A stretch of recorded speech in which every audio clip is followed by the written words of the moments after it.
All right. I'll be right back, boys. I'm gonna go take a piss.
All right. How's that camera angle, anyways? Is that okay, or? Let me see here. Is that okay? Right there, probably a little straighter. That should be good, huh? We got a new stand. So I was gonna use I got a camera, and the freaking thing wouldn't connect to my laptop because I had a Type-C cord. It was a Logitech StreamCam, 1080p, 60 frames per second, and I was going to use the streaming software on the laptop, but it wouldn't connect to the laptop, and it wouldn't connect even with the one to my girlfriend's computer that she has. Hers is a newer computer with a Type-C. So I think I don't know if it was like a fake one or what. I got it off Amazon, but so it was like $150. I returned it. So I'm back to using my phone, but I kept the stand because it's actually pretty handy. So it's got more adjustability in it, so it's pretty cool. So I'm gonna keep that. It was only $20 for the stand, anyways. How's everybody doing? I just got done working up a sweat. Felt good. Raking some leaves, and so I like to rake the leaves out of the ditch, and then I'll mow them. That way there in the springtime, there's less work to do in terms of getting the lawn ready to go. You don't have to worry about the clogging of the leaves and being all wet and nasty in the spring because it's all wet and it's harder to rake. It's better to do it when it's dry. How we doing, Mark?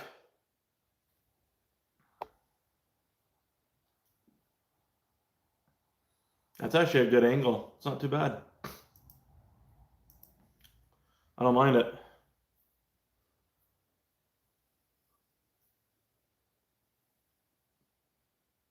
First one in, first one in. Obviously, anybody that's coming up in here, make sure to drop a like up in here. That way there it helps the algorithm. And yeah, we can get going here. Let some people roll in, and I mean, that's helping. No. Okay. While you guys are doing that, let me go check the settings of the stream. Make sure everything's good. Let me know if the connectivity and everything is good. I moved the modem inside. I moved some stuff around, so I just want to make sure. I did test the speed. I was getting over 200 megabytes per second. I do notice when I move the table, though, the phone is moving. That's only one problem I think I'm going to have is actually keeping still.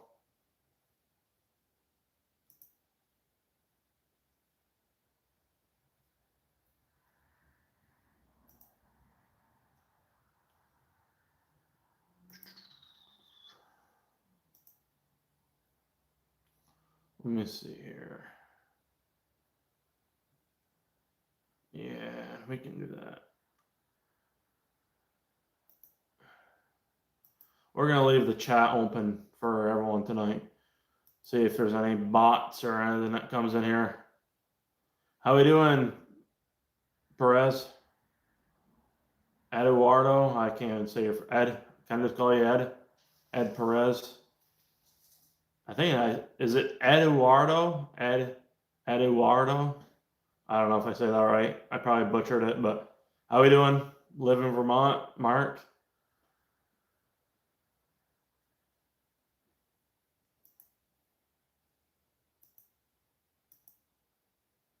Yeah, I figure if I can call you Ed, it'd be better than just saying your last name. You know what I'm saying?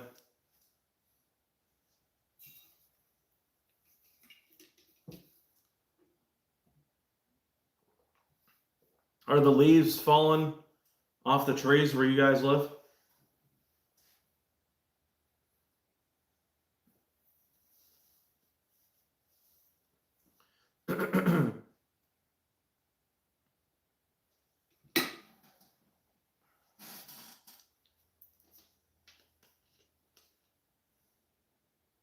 Eduardo. Eduardo. Eduardo. I don't know. I can't fucking. Some names I can say and some names I can't.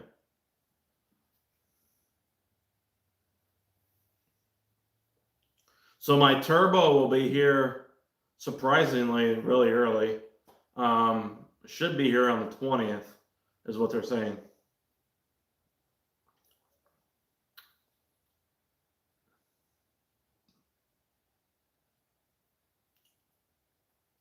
So yeah, it'll be here on the 20th. Let me see, is this all set up? Yeah. We got the ranking system on tonight for the chat. So whoever chats the most has a top 3 ranking.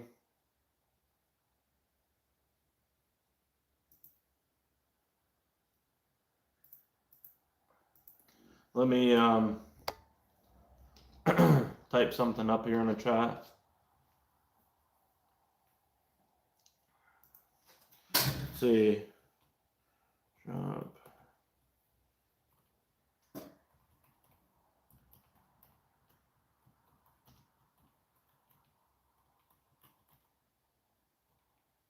Does that shake the camera at all? Probably not too bad, huh?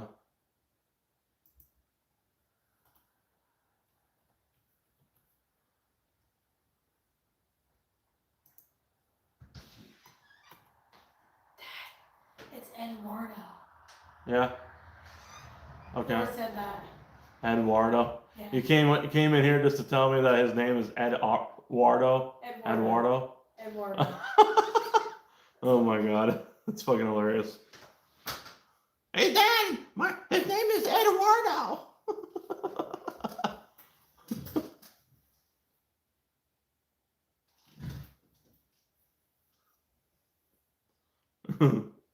Fucking A, should have just got an intercom. Yep, Eduardo. Incoming. All right. And then there is. Was there 2? I think there's 2 purge lines left. 2 purge lines left for October. For October's batch.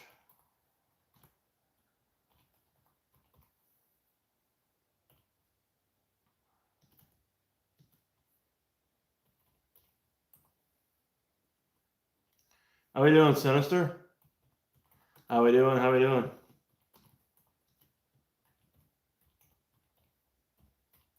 Hold on, I'm just typing this in the chat here.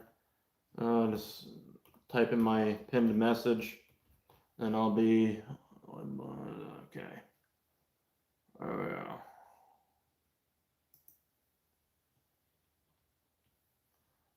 Okay.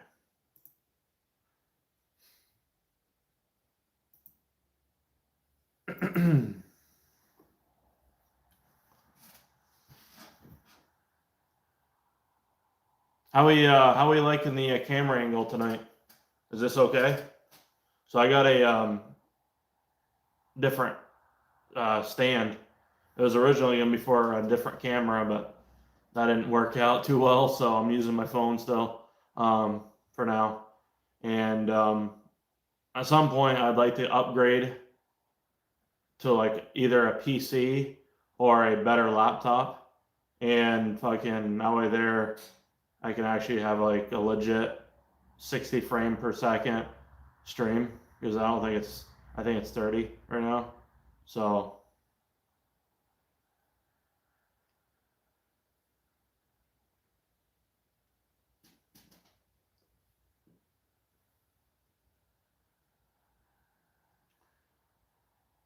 yeah, it looks all right. Actually doesn't look too bad tonight, honestly. It's connected to the table, so I just gotta be careful moving around on the table because it'll shake the camera.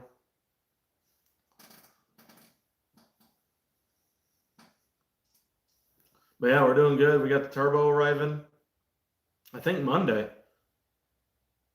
think it's Monday. Let me check my email.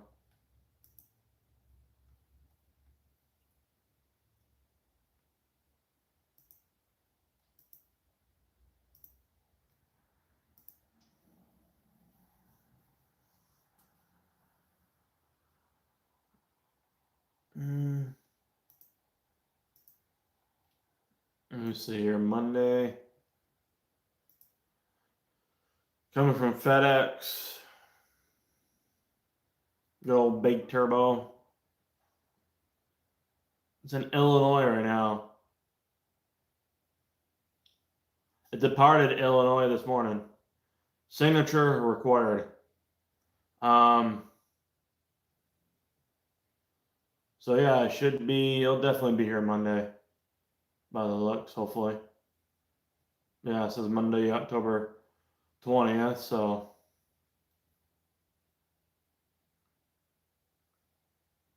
good stuff.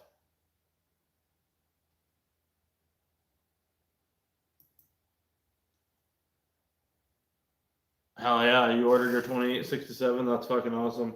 Did you order it from Elliott Specialized Performance, or did you get it from somewhere else?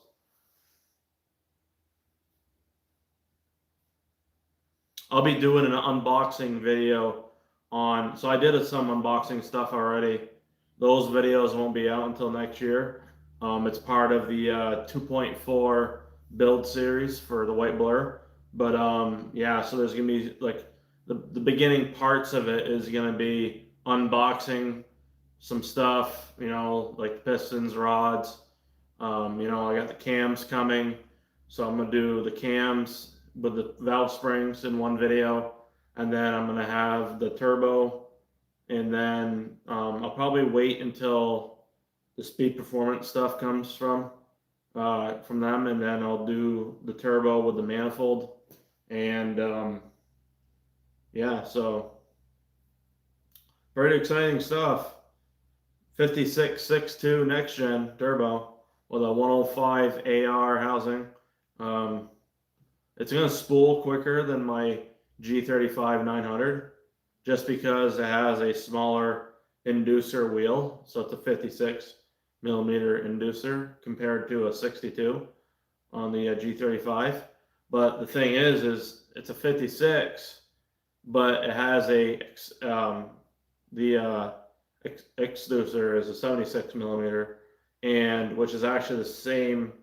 So it's actually the same exducer size as the G35 900 on the compressor side, but the difference is the next gen has the extended tip. So you go from 56 to 76 exducer, and then you go to an 80.5 extended tip on the compressor wheel.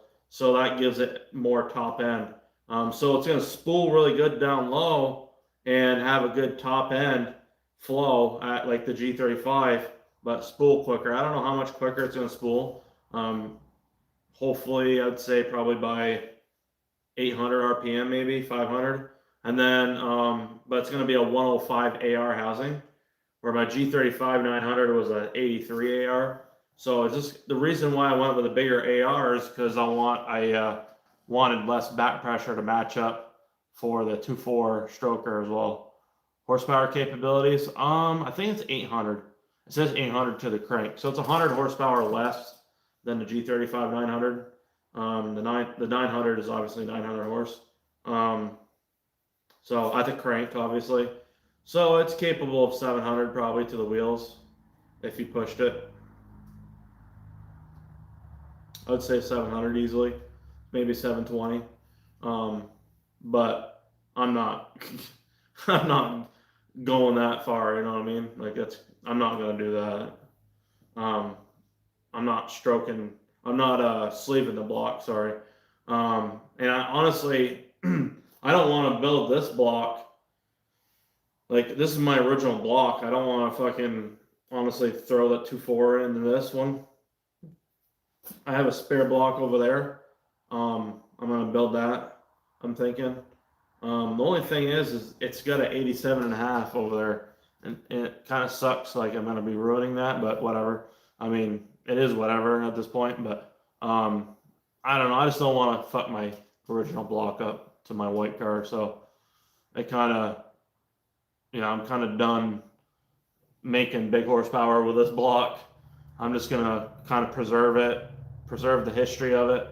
I got the cylinder head. I'm gonna bolt them back up. I'm gonna build a 2.0 and use my original crankshaft. Build the 2.0 and probably get it keyed, and that'll be like another spare motor. Build a 2.0, get it keyed, and it's fucking forge internals. Do some good stuff to it, and put the ST cylinder head on it, and fucking just let it sit, I guess. I mean, probably wrap it up in some sort of stuff to prevent it from rusting or whatever. But obviously I'm going to have to lubricate it really well to prevent any kind of corrosion.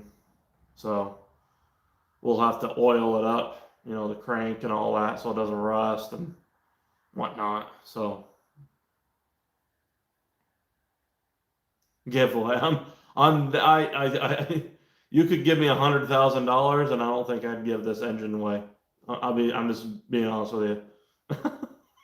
Like, and it's kind of crazy. It sounds like it's crazy, but to me, it's like, it just has so much sentimental value to me because it's the original engine with the car.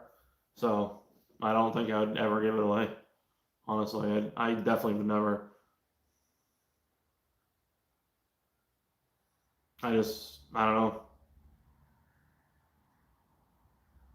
I got some 88 millimeter heavy duty Manley pistons for the 2.0 that I'm gonna probably throw in it.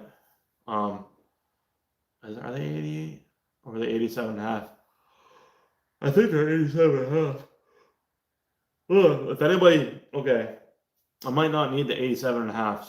So if anybody actually wants any brand new Manley heavy extreme duty pistons, let me know. They're 87.5s. They're normally what, 880, 870, or 850, something like that. I mean, I'd let them go for 800, shipped. I got them. I think they're over there. Yeah, they're brand new. They're I don't think I might ever use them because that is 88 millimeter. And I was thinking of using them in the spare block, which is 87.5, but I'm gonna end up using the spare block to build, so I really can't do that. So I may end up having to buy a different pair, but I could actually sell these. I don't want to give them away because I'm not a fucking millionaire. And I just can't be giving, shit like this away. How we doing, Michael? But yeah, here's the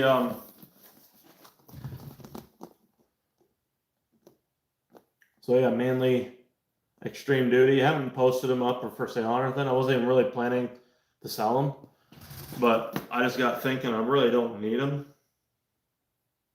They're the Manley Extreme Duty 2618s. Stock size. So if you had a block that you wanted to fucking build, well, there you go. You don't have to oversize it. So it's got brand new, everything brand new. So it's all brand new. Discount. Yeah, the discount's $800. That's the discount, $800. These are normally like $850, so $50 off is pretty good. Yeah, look at this.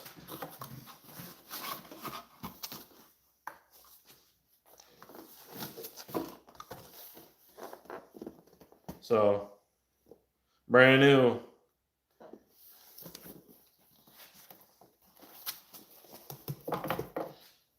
Yeah, I don't need these ones. I don't need them. I don't know. I mean, I don't want to sound greedy or nothing, but like, I just can't be giving away fucking parts. You know what I mean? I don't mind doing Purge line giveaways and stuff, but I'm not like fucking rich either, so I can't just give away shit all the time. I mean, I'm using fucking my 2 credit cards and PayPal paying for to get these car parts. I definitely don't have the cash for that stuff. That's for sure. I definitely what I end up doing is I pay the PayPal back and fucking. How we doing, Michael? Yeah, yeah. Especially owning a car like this, you're never gonna be rich. Really, I mean.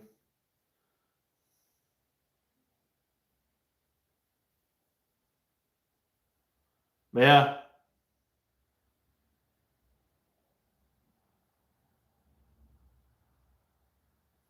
But yeah, I mean, honestly, it's whatever. I don't really care. I mean, if I had if I'd never owned this car, I could probably have like a second piece of fucking property from all the money that I've spent on it. Cars are the only reason I need to be rich. Yeah, that's true, huh? Well, we got 9 of you guys up in here. Let's see if we can bump those likes up. Let's get 10 likes. We got 3 likes so far. If you guys can, that'd be greatly appreciated.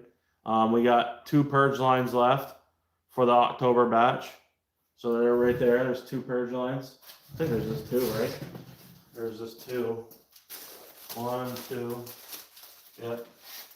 We sold 1 the other day. So we did have 3 of them. We sold 1 on Friday or Saturday. I shipped it out. And yeah, so I got 2 more left for October. And if anybody's looking to get a purge line in November, I'm going to be doing a special thing in November. I'm thinking for like a Black Friday kind of situation, like a Black Friday kind of deal. You know what I mean? So you're already getting a good deal now with $260 for a purge line, but instead of being $260, I'm thinking of putting it down to $250 shipped out. Yeah, so that'll be for the month. I'm thinking the whole month of November, like the November batch. I'm probably gonna do it for $250 or something like that. I don't know yet. You sense, are you going with the Arc Enemy exhaust manifold?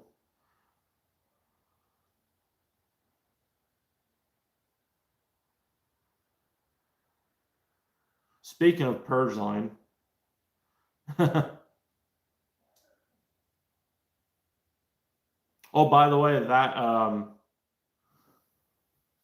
somebody. So I sent my test fuel line out, and it fit. Not exactly how I wanted it to, but it had the wrong fittings on it, so I made it work. The hose is a little bit longer, but it kind of went around like this, but it fit. As long as that's what you shaped.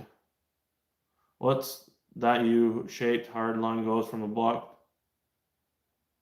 Wait, what?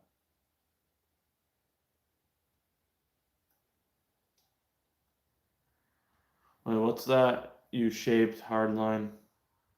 what's that U-shaped hard line that goes from the block to backside of the intake manifold? The U-shaped hard.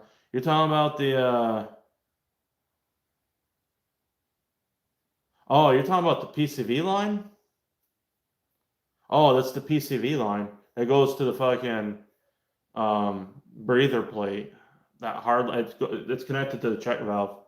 Yeah, so it goes from the check valve right here, and then it has like a plastic hard line that kind of loops like a U, and it connects to yeah, it has to be what that is. It connects to the back side. It connects right here. So it would connect right here, this part right here. See this connector? It connects to that probably. That's what it is. So the purge valve, the purge line connects to this right here. This is the PCV line.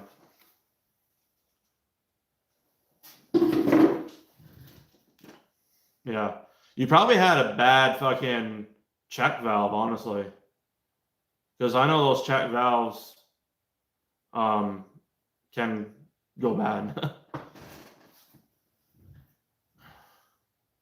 Yeah, the catch can ties into it. Yep. Yeah. So generally, what you should do is upgrade the plate, the breather plate on the block, and then have a fucking, like the radium one has a built-in check valve, but that's kind of restrictive. It's been found. I don't know. They say it's not restrictive.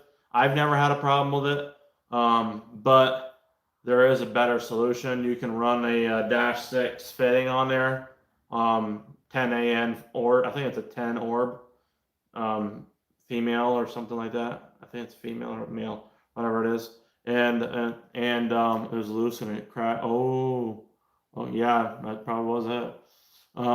Yeah, because it was probably sucking in air or whatever. Sinister. It probably had a little bit of a vacuum leak or something going on. Most likely. And so yeah, upgrade that, and then you put a inline check valve from like Damon Motorsports, which is like what I run on the fucking secondary breather line or breather catch can. Yeah, it has to be. Yeah, it's definitely not the purge valve. You know, like it wasn't that, because I checked on the black car and it's perfectly fine. So even with like the OEM one, I looked at the OEM one, drove it around, and I'm like, yeah, I mean, it fluctuated, but it wasn't like crazy, you know what I mean?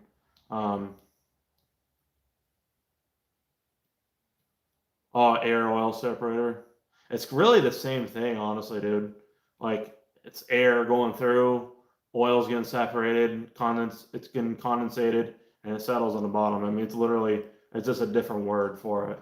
Air oil separator is literally just a different way of saying oil catch can. It's actually the real terminology of a catch can is an air oil separator.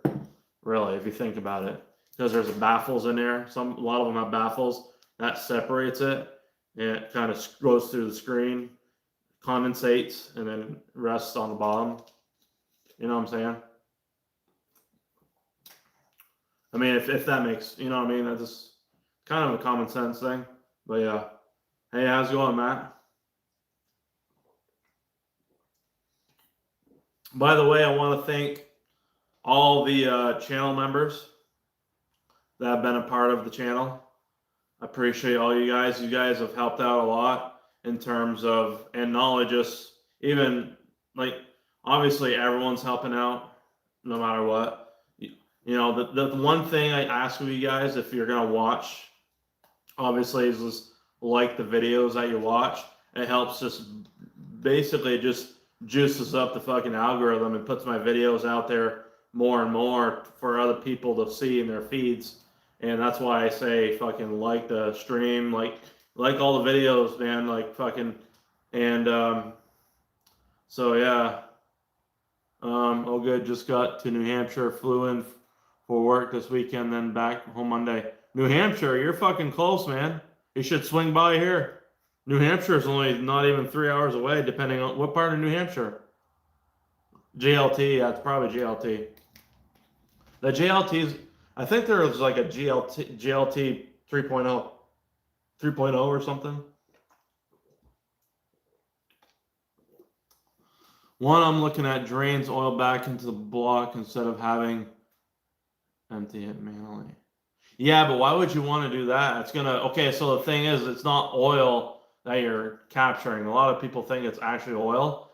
It's really, okay, so that would be bad because the thing is what you're capturing isn't pure oil. It's actually a little bit of oil, but it's mixed with fuel vapors and moisture as well. So it's basically like byproduct, you know what I mean? It's literally, it's all mixed together. It's not just oil. So if you run that back into your oil, that's going to dilute your oil and degrade it. And, you know, that wouldn't be good, personally. I'm in Portsmouth. I would have to work on the weekend. Oh, damn, that sucks. I don't have a rental. Oh, fuck, that sucks. Yeah, Boston's like 4 hours away. Yeah, I mean, you know what I'm saying, though? Like, you don't want to run it. It's not really a big deal. It's not going to fill up fast. Personally, I like the Damon catch cam that I had on the black car. The Damon one, it's big. It's actually really big. Bigger than what the pictures show. The Damon one. And it's really nice. And it comes with a drain line. Like, you can actually drain it. And honestly, I'm telling you right now, I don't know. How many miles do you put on in a year? I would say drain it every fucking 10,000 miles or something. Like, just crack the valve open, drain it. It comes with a nice long tube, so you can stick it in and literally just put your, like, put whatever pan you use to change your own oil. I'm sure you change your own oil. Put that underneath to capture the shit, and you'll see that, like, it's gonna smell like fuel, a little bit of fuel oil mixture. It's not gonna be just fucking oil, I can promise you. Sometimes it looks like a honey, like a fuel honey texture if it's in the wintertime. Yeah, so once a year, yeah, absolutely, 100%. And I guarantee you, it'll be probably only halfway full. If you get the fucking Damon one, I mean, it's up to you. It's probably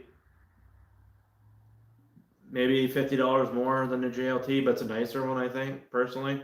But it's up to you, honestly. You can mount it.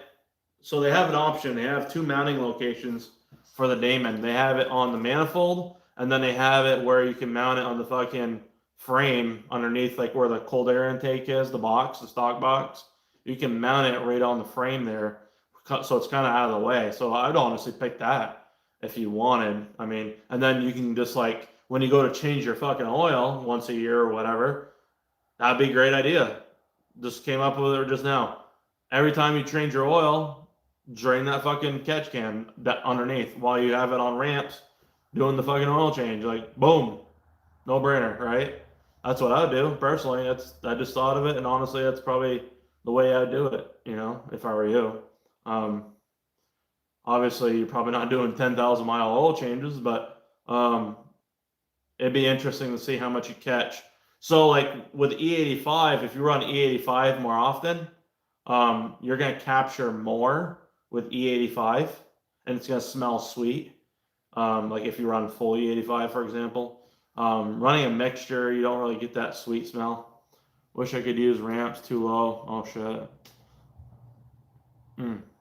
Well, yeah, I had that problem too when I raised my car back up an inch because it was too low for me, and I hated it. So I honestly, like, it's cool to have it low because it handles like a fucking go-kart.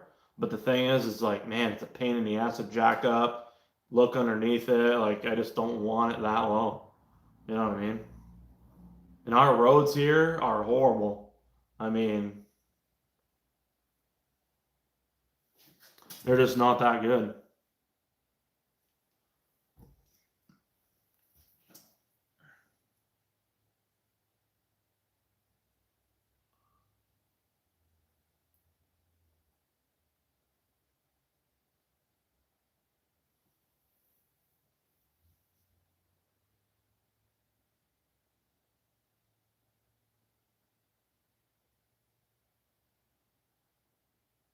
No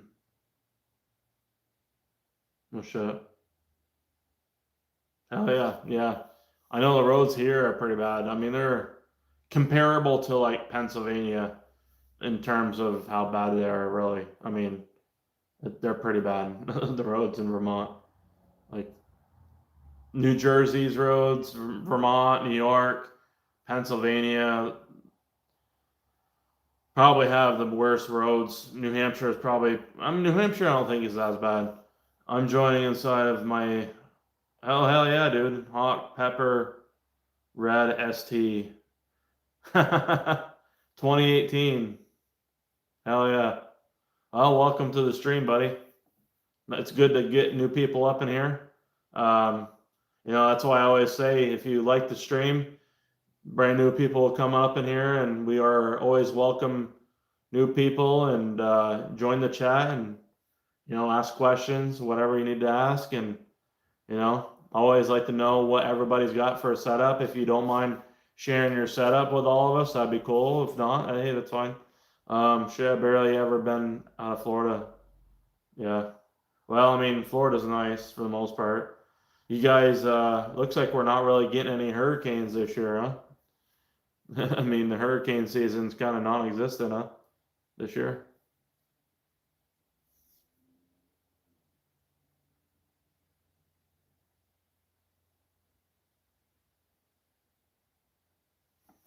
My head's kind of hitting.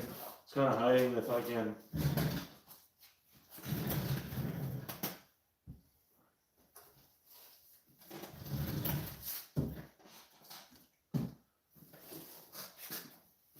There. Should let's see it here. Yeah, you guys are getting a lot of rain. CP intake, CP intercooler, Megan Racing, Calstown vibe. Nice. Hell yeah. Good stuff. How long have you been watching the channel for?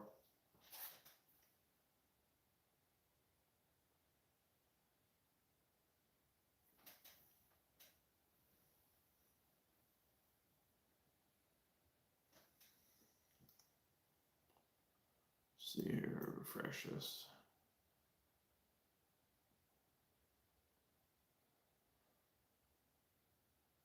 At 1552. I don't even know what 1552 tarmacs are. I'm going to have to look these up.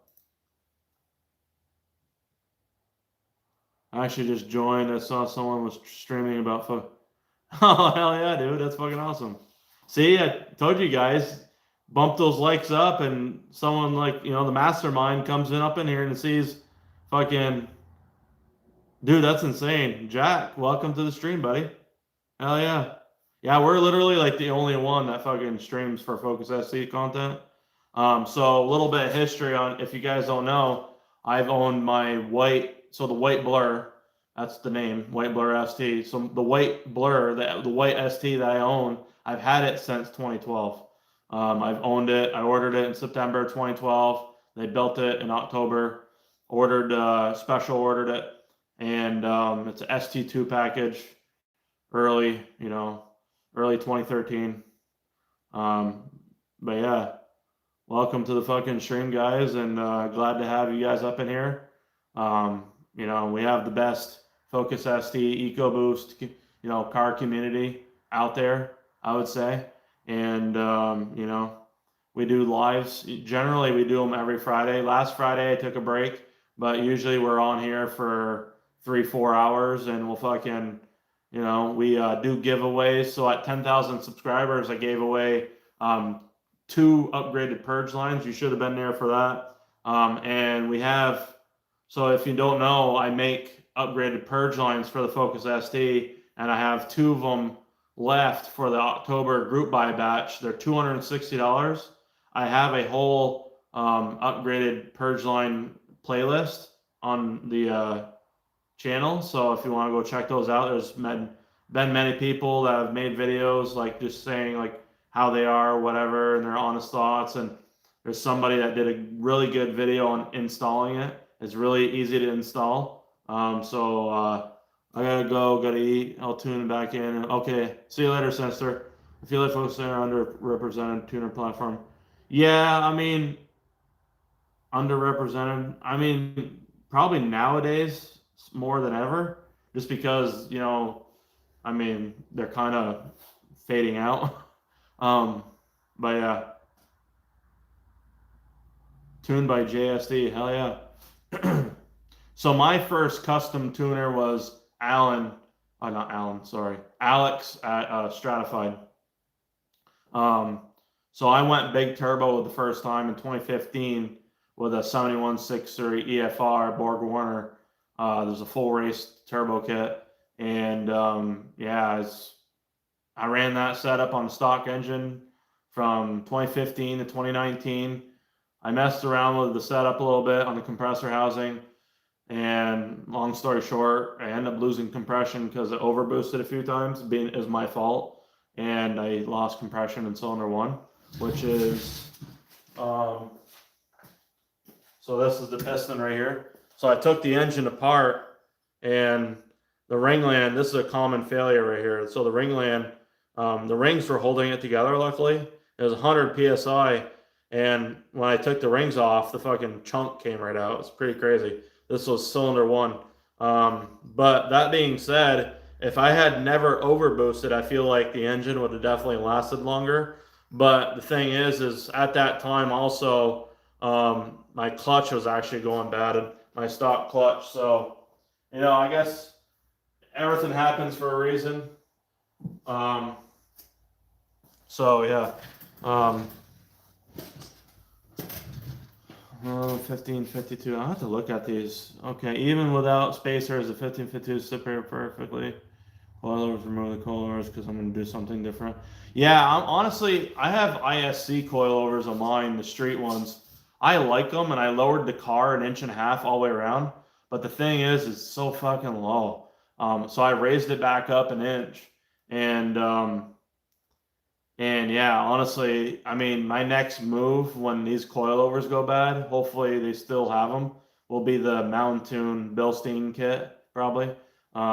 Something like that.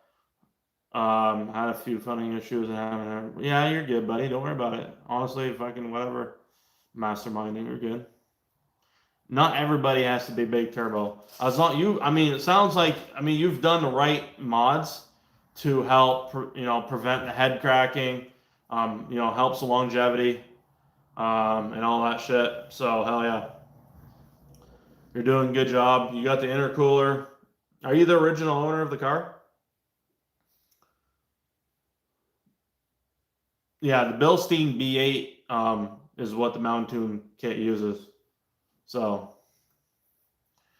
that's exactly what I'm looking for. Hell yeah. Mark, let's see, finish my E70 tune with the NX2 access port, horsepower estimated.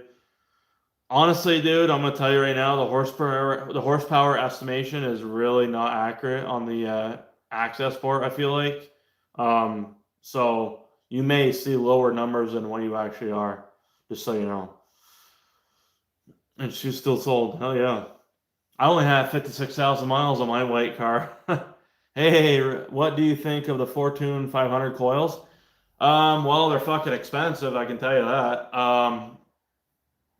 I didn't get them because they were just so expensive. I'm sure they're probably the best ones out there. Really looking at, I don't know why they like revise them every year or two, but they have like different fucking versions of them. But like, they're good. I mean, I don't know how much are they, like $1,500 or more now. I mean, mine were $800, or $850. This was in 2021, so. The ISC coilovers from, they're actually made in New Hampshire, so they're local. But yeah, I see, what is it? The fucking Fortune 500s, they use like AMSOIL fluid for the shocks, which is pretty cool.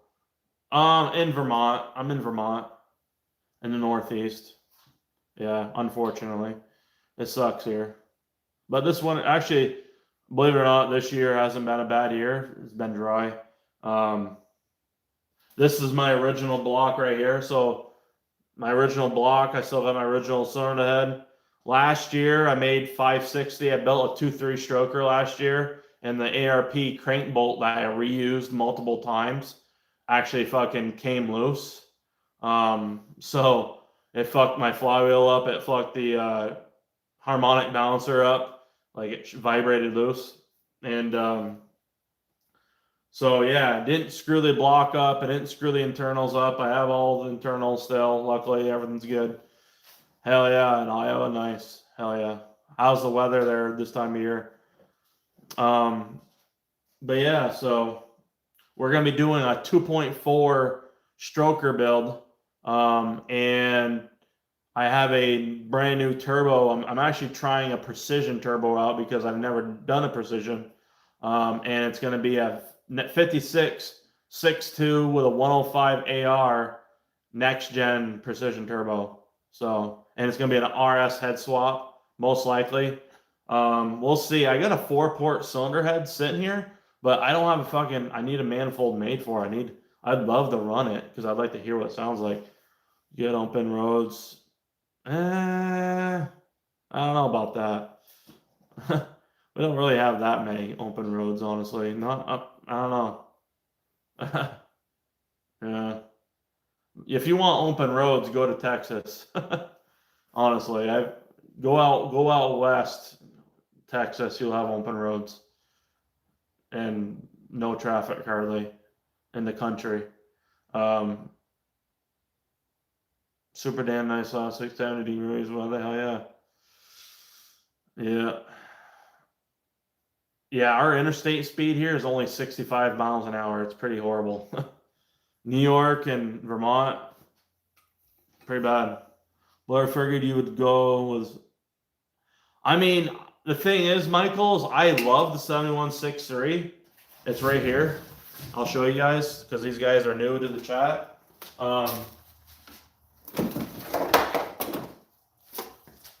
I mean, here's my 7163 with a SXE compressor. It has a upgraded wastegate canister. IWG75 with a custom one of one in the world RS manifold made to fit the ST cylinder head and the RS head using the same downpipe, which I had made custom. So yeah, I mean, this would be a great turbo to use, but the thing is, Michael, the reason is I don't want to use this is because it's a 2.4 stroker. It's going to spool so fucking fast, it's going to feel like a stock turbo, and I feel like this turbo will actually, it's crazy to sound like that, but I think this turbo would actually choke out the 2.4 stroker. I mean, personally, I think it would. I don't think it would, you know what I'm saying? Like, you got to figure, like, if you're using I mean, if I was using an ST cylinder head, then yeah, absolutely, I would use that. But, you know, with a 2.4 stroker or even the 2.3, I feel like with the RS manifold, RS cylinder head, you gotta like optimize the back pressure. You know what I'm saying? And you can go out in the middle of nowhere and hit 100 plus. Yeah, I'm a focus up to 159. Hell yeah, that's crazy. I've had mine up, not that high, but you know, in the early days, I've had mine up pretty close to that, and it was stock turbo. Took, you know, probably, you know, quite a long way. You know, it took a while to fucking, it was stock turbo. So in 2014, 2013, 14, it was still stock turbo, but I had all the bolt-ons right off for it.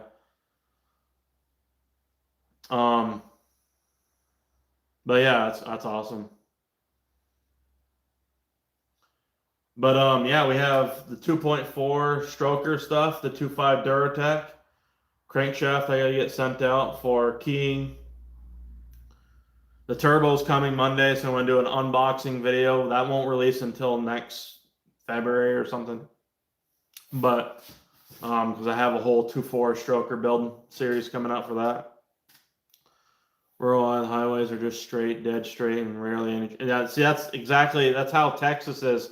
Very flat, rural, like the rural parts of Texas. It's wide open, flat, fucking. The back roads are 70 miles an hour. It's insane. Because Texas is so huge. And yeah, hardly any. It's just mostly. It's basically farmland out there. You know what I mean? So yeah, it's crazy.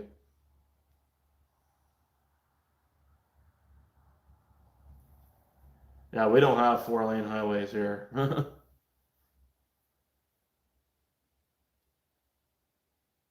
East Texas. I honestly think I wouldn't just say East Texas. I would say fucking West Texas and like Central Texas even. If you go from Wichita Falls down, let me look at the map. It goes to it's a back road that goes to it's like Route 270 something. But it goes and it connects to Interstate 20. Let me look at this up here. Maps. But it goes from Wichita Falls. That road, like, I mean, as long as there's no traffic, you could really rip it pretty good through there. What do you think about the 2.5 Fusion block as it relates to SD? I know guys run those in Mazda Speed. Well, that's funny that you say that. So I'm actually running a 2.5 Duratec crankshaft for my 2.4 stroker setup, which is so the 2.5 Fusion and the 2.5 what is it? Escape are the same block, and so they have the same crankshaft. So that crankshaft is what they use for the 2.4 and 2.5 strokers in the Speed 3s and the ST and RS. So as far as the block goes, I don't know about the block being as strong as the ST or Mazda Speed 3. I didn't know they could use those. I mean, let's just be real here. The ST block is a good block. It's not the greatest. Like I feel like even the Speed 3 block's probably the best one, and that's a Ford block. But it literally has Ford stamped right on it. But for some reason, the ST block is supposed to emulate the Speed 3 block, but for some reason, the Speed 3 block has been known to handle higher horsepower even with the sleeves. So those 2.5 cranks are forged? No, they're not. They're cast. But the 2.0 Focus SD is crank. It's got a cast crankshaft as well. And EMS found the limits of it at like 1,200 horsepower or some shit, 1,100, 1,200 horsepower with their 2.1 stroker. When they blew it last year, they blew the rod. They blew the crank. It failed. And they told me it was a 2.0 crank that they were using. I was like, what the fuck? Why would you use a 2.0 crank? That's crazy. To begin with, I don't know why you'd even want to use that crank to make that kind of power, but yeah. So they blew it up, you know, and I think they got a like a forged Cali's crank or some shit. And they're using a 4-port cylinder head because they can rev to 10,000 RPMs now, which is insane. You know, not worry about the back pressure because it's ported to fucking here to freaking East Bumfuck. So, you know, it can flow really good. Yeah, the STs, I mean, I tell you what, I'm going to tell you right now, if you haven't seen okay, I'm going to show you something right now.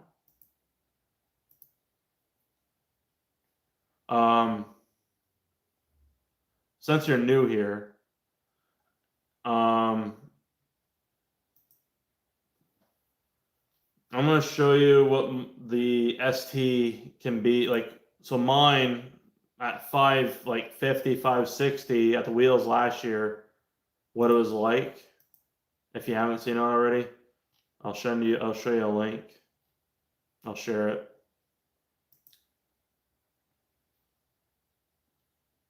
You guys can check it out. So this right here,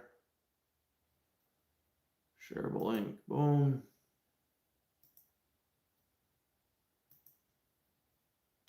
This is 60 to like, hey, Dead Smile, how you doing, man? No, the 2.5 Duratec cranks are not forged at all. They're literally cast cranks, but they can handle apparently like 700 plus wheel horsepower, which is crazy.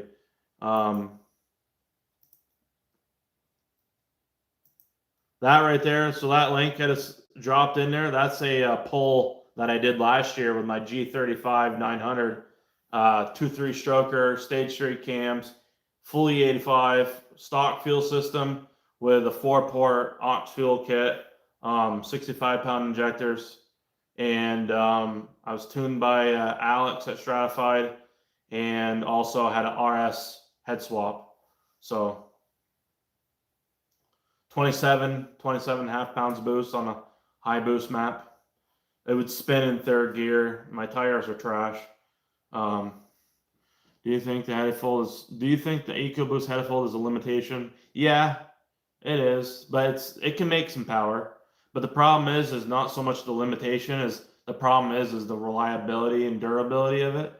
Because of the headfold design, the coolant jackets that are inside they'll crack because of heat and back pressure. The back pressure is what creates more heat. So if you go catless downpipe, big turbo, all these things like right off, it helps. Believe it or not, it helps the longevity of your cylinder head.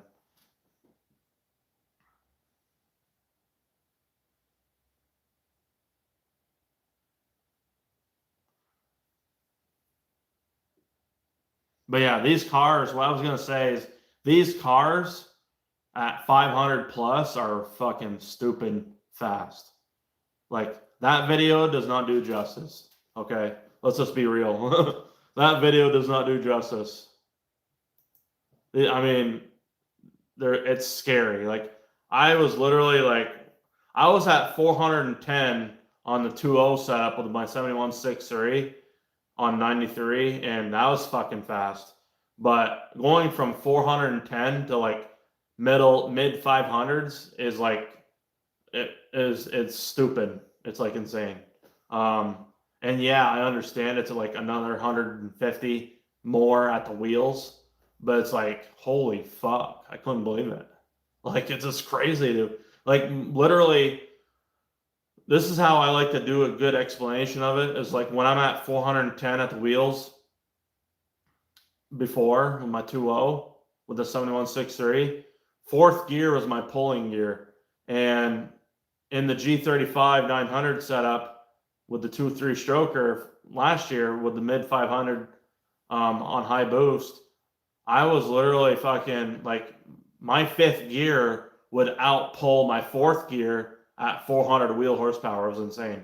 Like my fifth gear was my new fourth gear, and my fourth gear is what I'd still use for pulling, but my third gear I couldn't even use because I'd spin. And if it was too cold out, like if it was below 65 degrees out or some shit, my fourth gear would spin on the interstate doing a pull.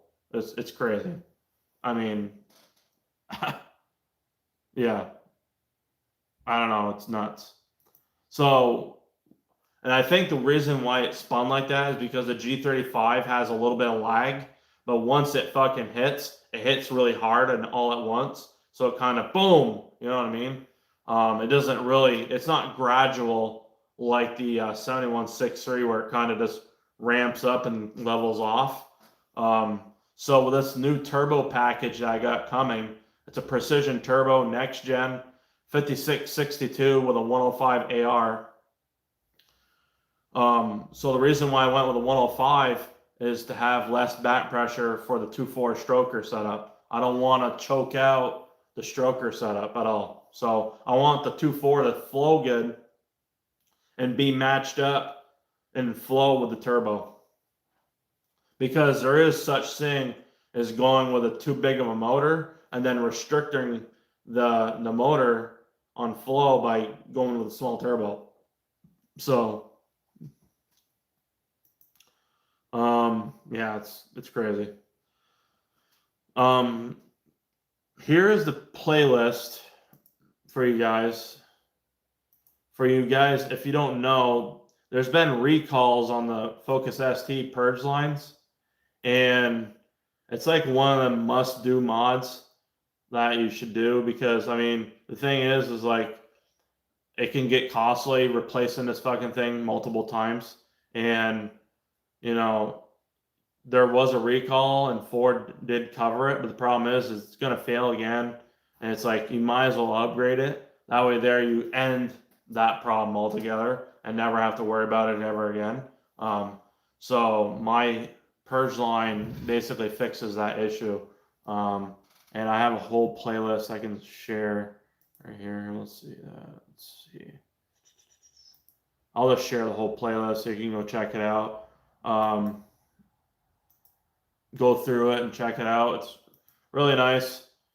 A lot of good testimonial reviews on there. There's a video about how to install it. It's really easy.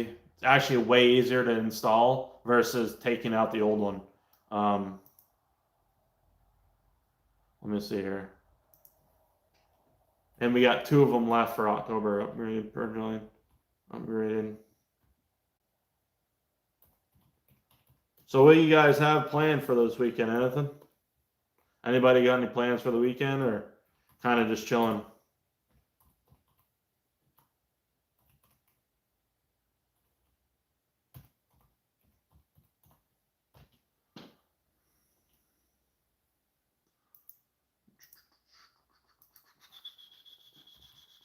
By the way, if anybody needs to use CVFab and get anything on cvfab.com, it's pinned at the top.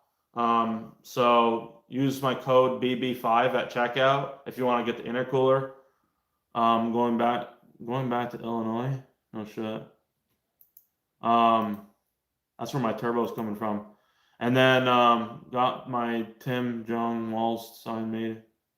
Oh hell yeah. Wait, what? Anti No Kings protest? What the fuck? Got my Tim Jong Walls sign made. That's fucking crazy, dude. New York has been No shit. What part of New York have you been in? I honestly hate fucking New York. I don't know what part of New York you're in, but so you're right, less stress on the head and terminal. Yeah, absolutely. And the thing is how I know I'm right is because I still have my original cylinder head, and from day one I went catless downpipe, big turbo, and within 2 years, so I was at like 19,000 miles, went big turbo right off. I still have my original cylinder head, never cracked it. My original block, luckily, went with the car. I can take the phone off and actually show you guys the car. Do you have a shop truck? I don't know. I have my daily is actually a Toyota Camry.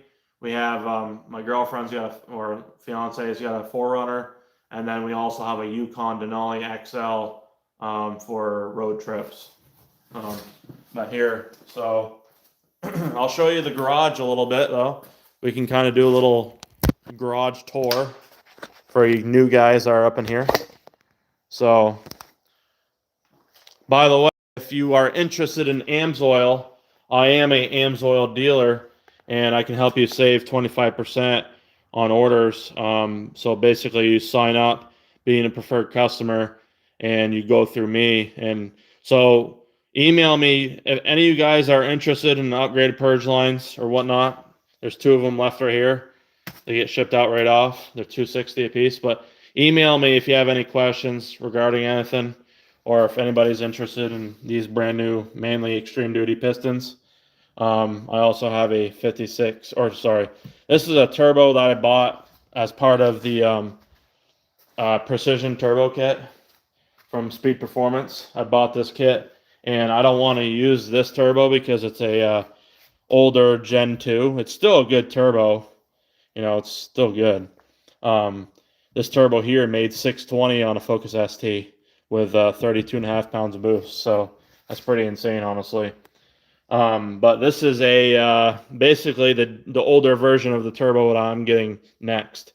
So this is a 5862, and so you can see, like, look at that, look at that fucking turbine. So basically, my new turbo, the turbine is going to look exactly like this. Like, as far as the turbine, it's the same design. So pretty crazy. The only difference is my housing on the exhaust side is going to be bigger. It's going to be a little bit bigger because of the AR. So this is going to be a little bit bigger on this side. But other than that, mine, the new one is going to have a little bit different design. It's going to have 10% better flow on the compressor housing. And it's got an extended tip as well. So it's pretty nice. This is my old EFR 7163 housing right here. So if you want to know what that was. And then when we do our giveaways, so our next giveaway is at 15,000 miles, or 15,000 miles, 15,000 subscribers. We do a wheel spin on the TV. So yeah, here's kind of like my shelf of stuff. I gotta take care of this fucking mess still. But we had the black car sitting right here, and we rebuilt it. It was sitting here. We sold that. This is the WhiteBlurr right here. So we need a clutch still. So I don't know what you guys think for clutches, but I'm thinking of getting. I was looking at twin discs, but it's like, man, I don't know if I really want a twin disc. I'm thinking probably just get the ACT Extreme Duty single disc, street single disc. You know, it can handle like 560 or 580 torque at the flywheel. So it should definitely handle 550, no problem. 500.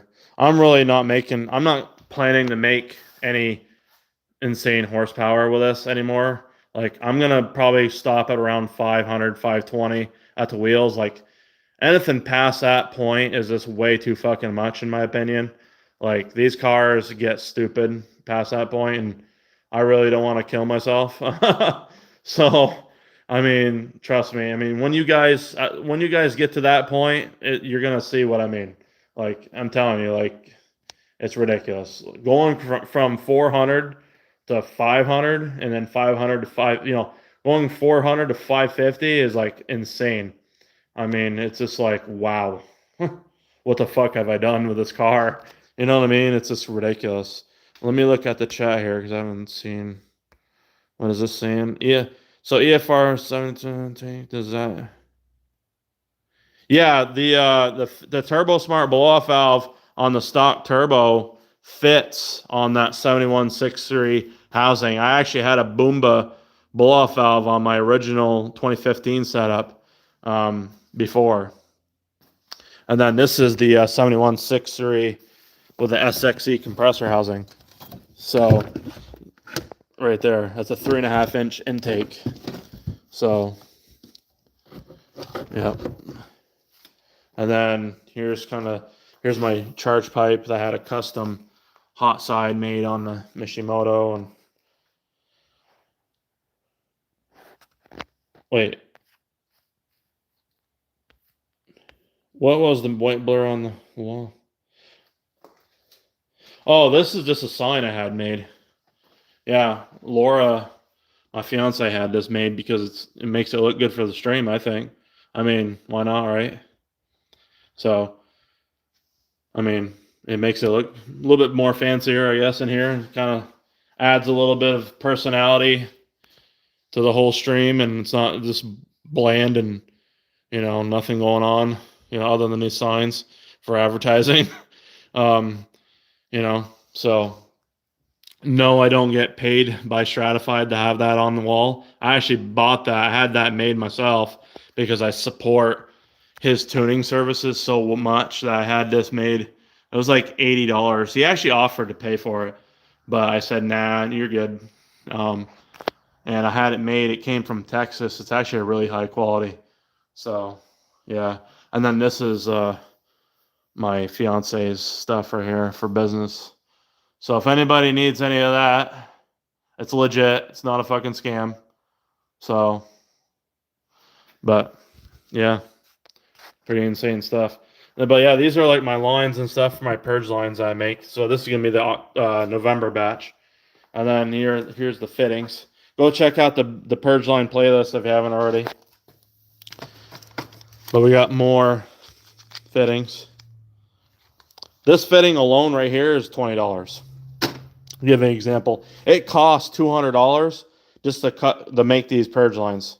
They're not cheap to make. That's why I'm like, okay, I charge $260 for them because, and this is the upgraded purge valve. They're genuine, right there. I mean, not just because it says genuine, but they are legit genuine.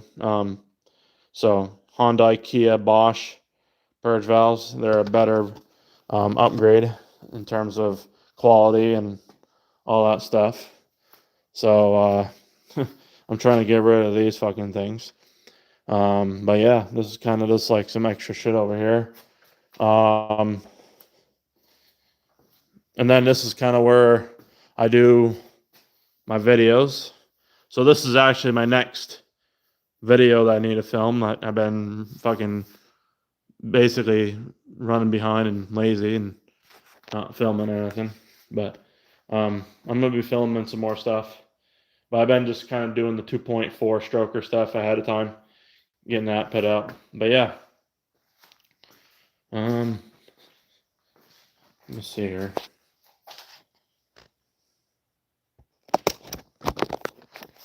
Let's see.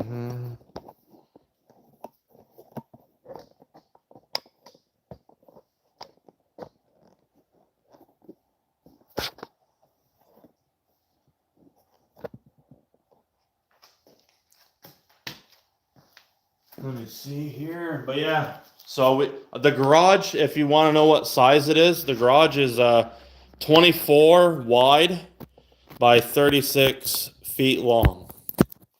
So it's 24 by 36. Just so you guys know. If you ever want to know, that's what it is. So, oh shit. I fucked up. Sorry, hold on a second. I'm putting it on my older stand. I kind of like the older one better, but I like to switch around sometimes. Just to kind of switch things up a little bit. But yeah. Oh, looks good now. The brightness is lower. Wait, what? Oh, yeah. I lowered the. Yeah, so I got an adjustment for it. I can actually turn it down more. I think it's where it's at is actually pretty perfect. Yeah. Yeah, I mean, the insurance thing, Dead Smile's legit. Like, it's Laura does it. All the information's on there. That's the phone number, if you can read it. If anybody's got any questions, my email's pinned at the top, whiteblurrst at gmail.com. So it's WhiteBlurr with 2 R's, spelled like the name. And but yeah, so I appreciate all you guys up in here. It's fucking been an awesome stream. We're almost at 10 likes. Get those likes up, and yeah, the 4Runners are nice. I tell you what's a tank is that fucking Yukon. That Yukon is a beast, man. 31 gallon tank. I mean, gas tank. It can go fucking like 550, 600 miles. It's crazy. And it actually gets the same amount of gas mileage as the 4Runner does. And it gets like 18, 19 miles per gallon. And it's a fucking 6.2 LS V8. So it's kind of crazy, honestly.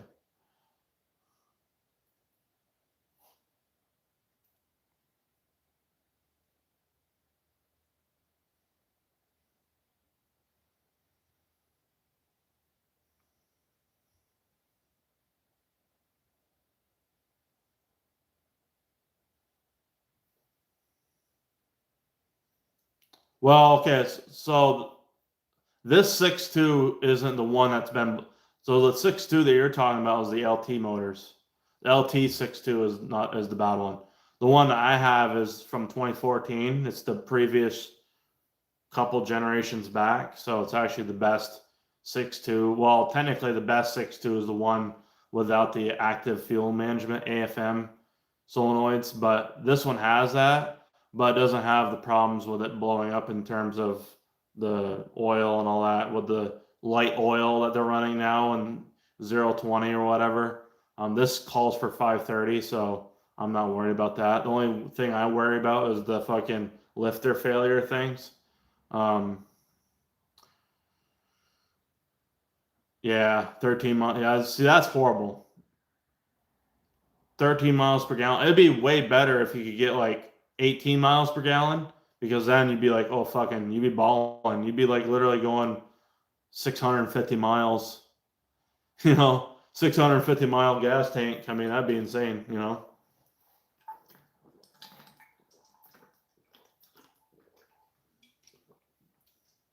That'd be awesome.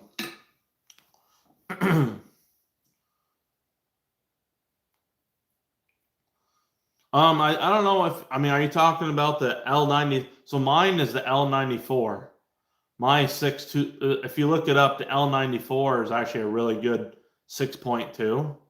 I did some research on it. I don't know everything about them, but I know from what I've done for the research that ours is pretty fucking good in terms of the reliability. Do you use a thicker oil when you take the car? I use, okay, so for my built engine, okay, if you go to a bigger turbo, I recommend AMSOIL no matter what, but even 530 if you're just stock turbo. But if you're going big turbo, I recommend 5W50, which is this right here. This is what I recommend.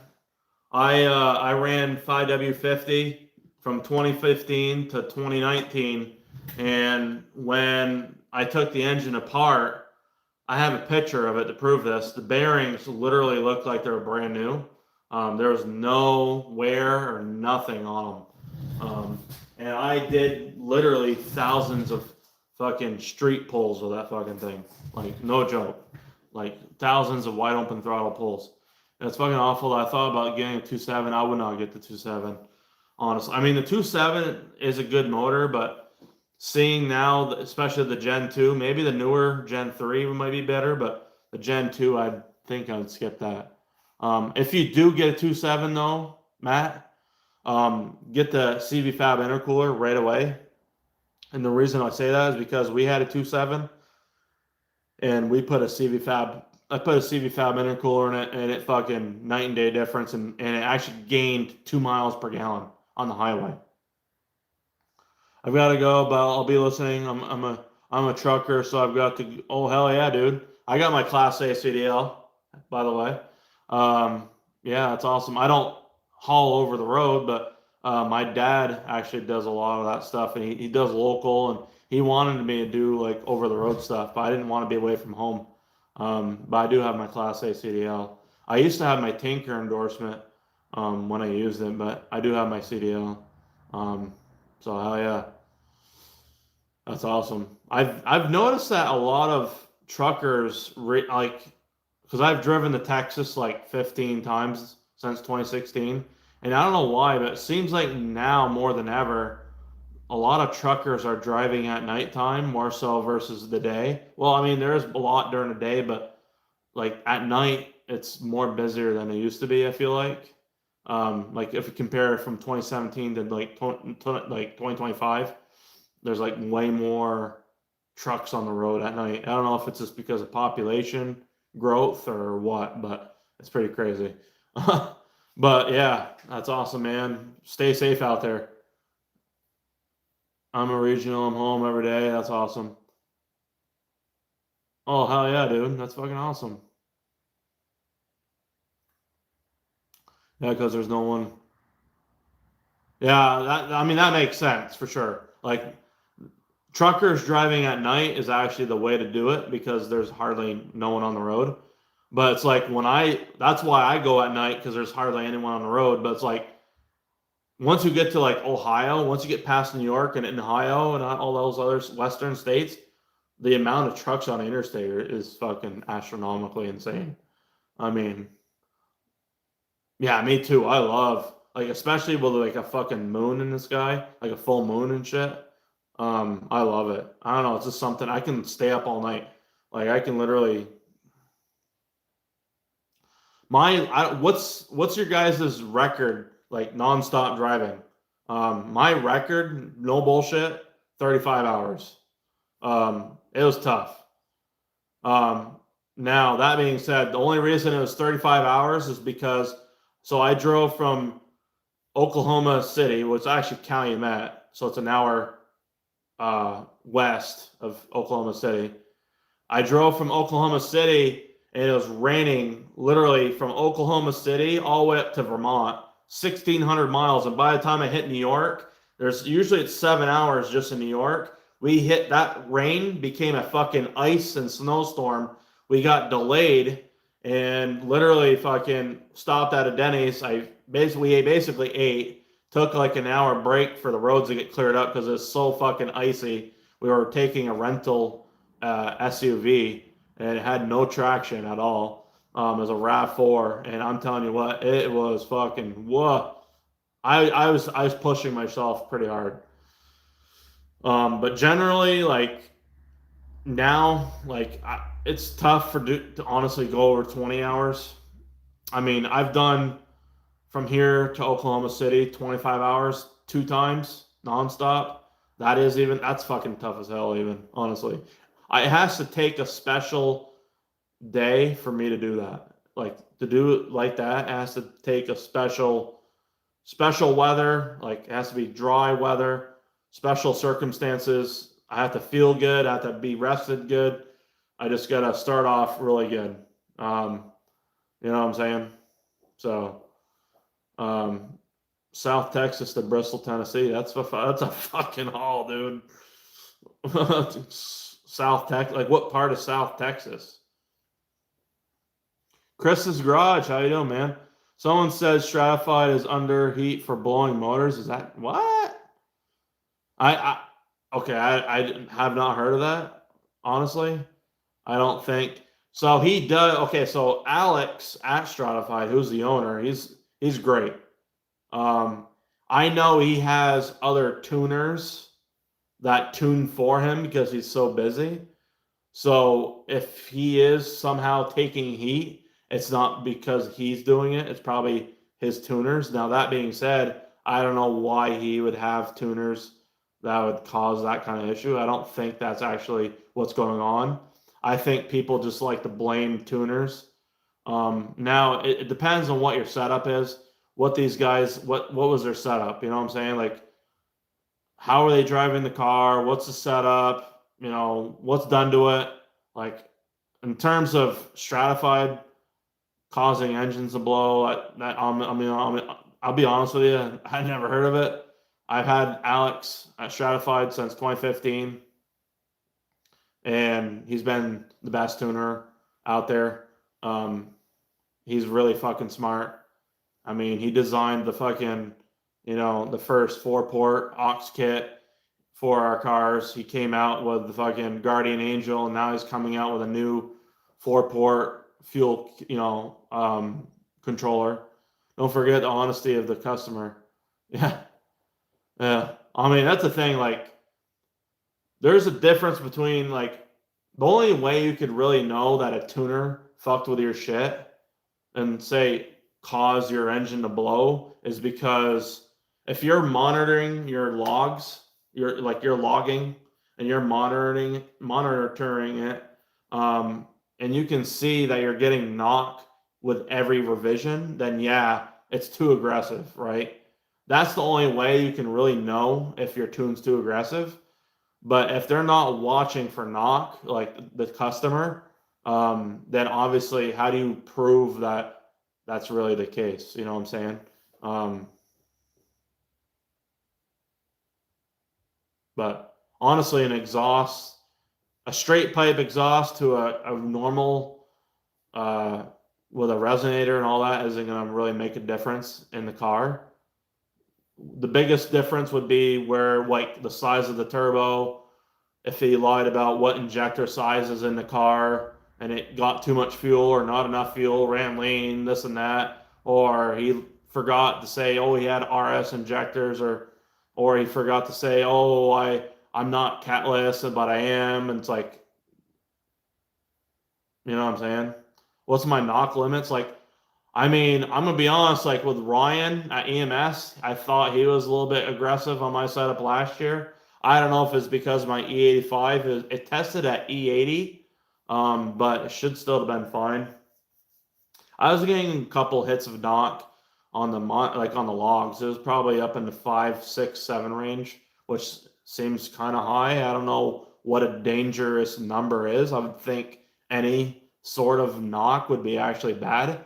But with Alan, or not Alan, with Alex, I'd never get knock. Like now there is such thing as false knock, so you can get a couple counts of knock here and there. Generally, you know if your car is getting bad knock when your ignition corrections on your aux fuel or your cob access port will go negative, like -3 or higher. What I mean by that is like, so if you get like 0.5 negative, that's false, for example. You guys monitor knock. Yeah, I mean, I don't personally monitor knock like I used to, Mark. I used to. I monitor ignition corrections. So cylinder 1 and 4, I do monitor those. If they go negative, I know I'm getting knock. But if they go positive, I know there's room in the tune. But I don't know what a dangerous amount of knock is, because like with a built engine, it can handle more of whatever you put through it, right? Generally. So wait, then the tuner adds extra boost and your turbo has a lot back. Yeah, I mean, yeah, I usually just like to do, like for the knock, I would just do knock count, like knock count. I wouldn't do global. I would just do general knock count because I think that's basically all of them. But I do cylinder correction, ignition correction 1 and 4. That way there, because those are the ones that are going to be most common for. I sent my tune request into Ryan and sends a conservative. I want to break records. I just want conservative. Yeah, exactly, 100%.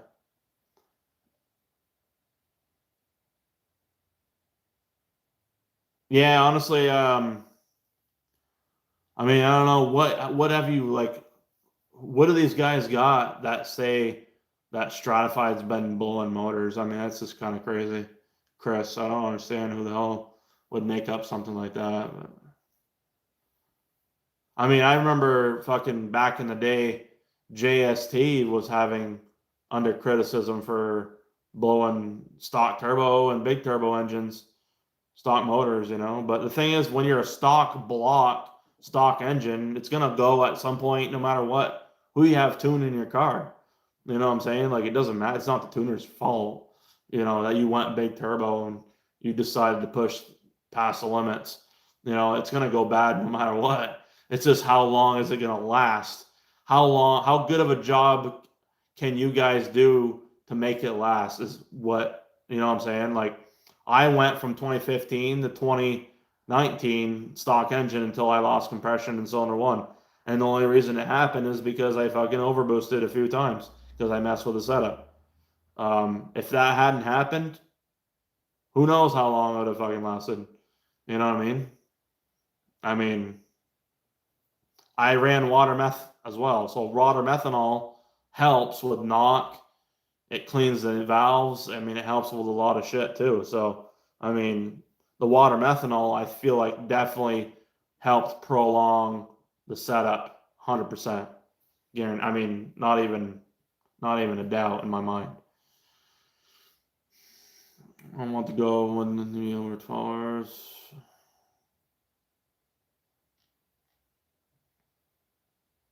Yes, 3 options. 1, conservative, aggressive. Want to break. What the fuck? Are you serious? I would say conservative for sure. Want to break records? What the fuck?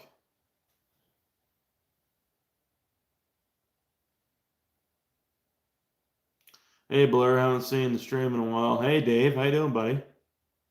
How we doing tonight?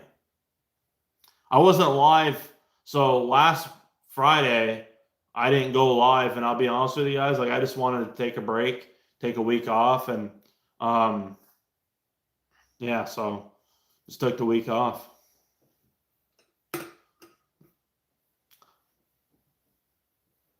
I figured we'd take a week off and, you know, chill out, regain, and come back and fucking here are all you amazing people, and, you know, you're watching me, you know, basically fucking chat it up here, and you guys have been fucking awesome. Oh, dude, no, I'm good.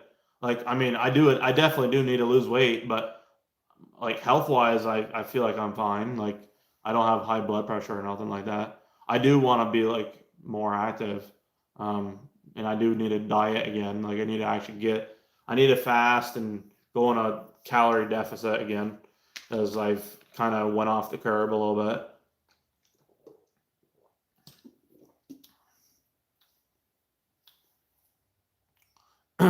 I mean, honestly, like, streaming isn't fucking hard. It's just like when I talk a lot, my voice gets all fucked up and dry. But like, I would stream every fucking day, honestly. But I'm gonna be honest with you guys, I only get paid like fucking. I mean, it ain't really so much about getting paid, but the thing is, like, I mean, it's like it sucks because like I love talking to all you guys, and honestly, it's like shooting the shit. But it's like I don't want to do it every day because, for one, it kind of gets stale. You know, I think doing it once a week is pretty good. I feel like, and maybe we'll move to, you know, I'm almost thinking like for the winter, maybe do it every other Friday or something. Maybe, um, you know, that way there maybe twice a month and in the wintertime.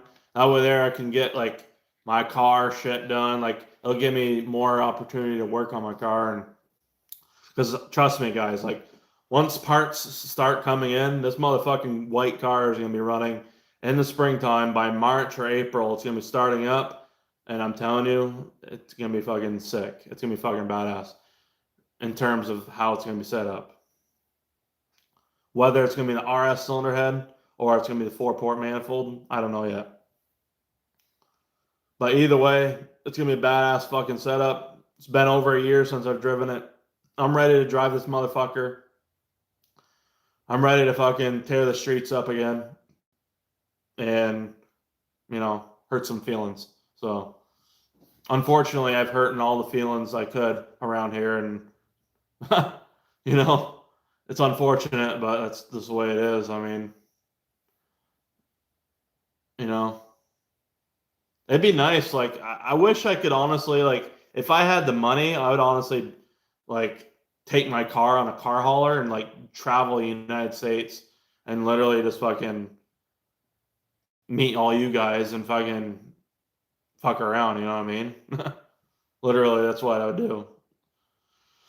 Like, if I had like Cletus McFarlane fucking money, that's what I would do. You know what I mean? Instead of like owning a racetrack, which is badass, I would like invest it in a better. I don't know. I mean, he's got a good investment, I guess, but, you know, I'd do something different. But I mean, a drag strip's pretty badass too.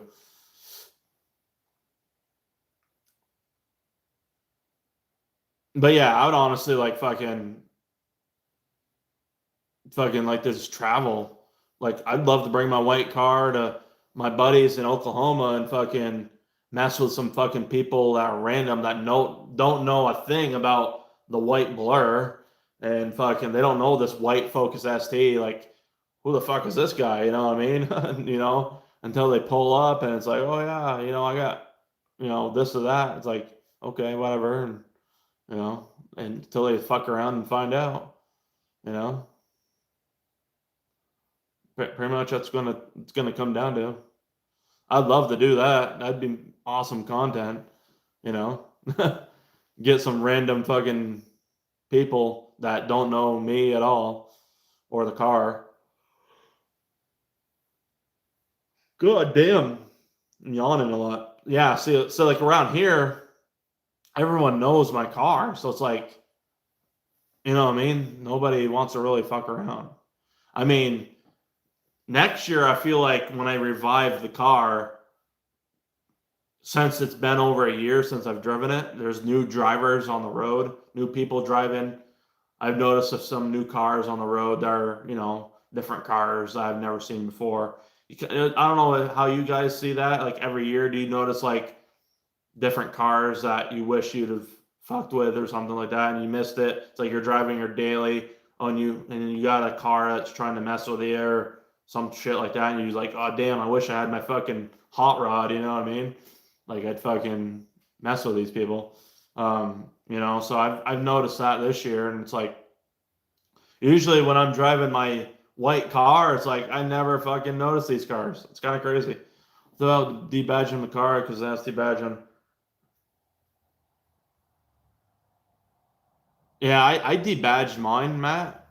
Personally, I like it debadged. Um, just because the badge looks like an ST badge or ST. It is an ST badge. It looks like an STI Subaru badge. If you in like vision the I at the end, it literally looks like the same design. I feel like. Just the red is a little bit, I think, darker. But yeah, it's literally like an STI badge. It's kind of crazy, honestly. But I just like, oh man, I can't have this on my fucking car. Gotta get it off. I debadged my Focus in 2014. I removed the fucking windshield wipers in 2015 when I went big turbo. Removed all the cowl section, the wiper motors, deleted the rear wiper motor, all that bullshit. Got rid of all that. Um, Frees up space, makes it look cleaner. It does suck for washing it because you gotta like cover that area or put the plastic piece in and or something, or really all you have to do is just wipe down the windshield. You can't really wash it with the water, but um, other than that, it's not bad. I think it's worth it. Especially okay, the hood vents, the Varus, I think they're called Varus hood vents. Those fucking things are awesome. They're actually hood extractors, so they extract the heat out of the engine bay. Work really great. They got wickers on them as well. So there's like a little wicker blade that stops the air. So what happens is it goes like this, the air hits the wicker, and it actually goes and deflects the air upward. So that way there it creates like a low pressure zone, I guess. So the heat can actually come out easier. So that's pretty cool.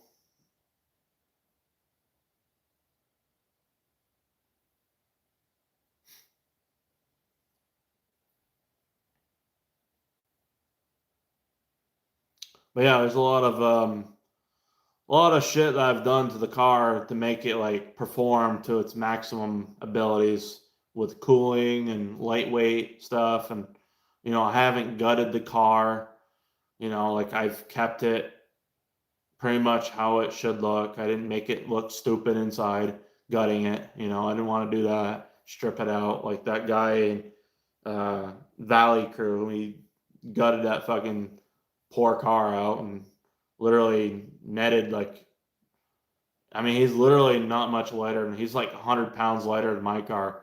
I mean, and realistically, my car actually rolls down the road lighter than his because my wheels are lighter. They're 16.8 pound wheels. They're Oz Ultra Ligera 17 inch. So I have less fucking rolling resistance than he does in terms of rotational mass goes. So believe it or not, my car, so the way the math works is every 4 pounds that you can shed off your wheels is 200 pounds of rotational mass. So your static weight, 4 pounds of that equals fucking, you know, on your rim or wheel is fucking 200 pounds of rotational mass. It's insane. So I shed 8 pounds per wheel because going from 25 pounds down to 16.8 is 8 pounds. It's actually like what, 8.2 or some shit. But Yeah, it's like literally 8 pounds. So it's like, okay, I just shed 8 pounds per wheel. That's 400 pounds of rotational mass total. I mean, so technically, that's why I've like beaten a lot of fast cars, because even with 350 at the wheels, like with my stock engine setup, that's why I would keep up with a fucking 500 or 550 horsepower Camaro, fucking not ZL1. It's the one that came before it. It was a 2013 Z28, 550 horsepower. He beat me on the top end, like past fourth gear, in Mexico, of course. But yeah, it was. I mean, fourth gear, third and fourth gear, I'd stay with him. But I was only at 23 pounds of boost on 93 octane. So, I mean, you know what I'm saying? Like, I wasn't pushing it at all. Tech Wark is in the fucking house. How the hell are we doing, Dad? Oh, I didn't race nobody. Well, okay, I'm talking about my older setup when I was like a stock engine 7163. Um, I was mentioning how my lightweight wheels allowed me to win some races in Mexico that I probably shouldn't have otherwise won, because, you know, it doesn't make sense. But yeah, um, I raced a Camaro Z20 or Z28. It was before the ZL1. It was a 2013. He said he had 550 horsepower. That's what they come stock, I guess. He said it had some stuff done. I don't know how much was done, but I stayed with him in third and fourth gear. He crept away from me once I hit fifth. Hey Dylan, what the fuck? Wait, what the hell's going on, man?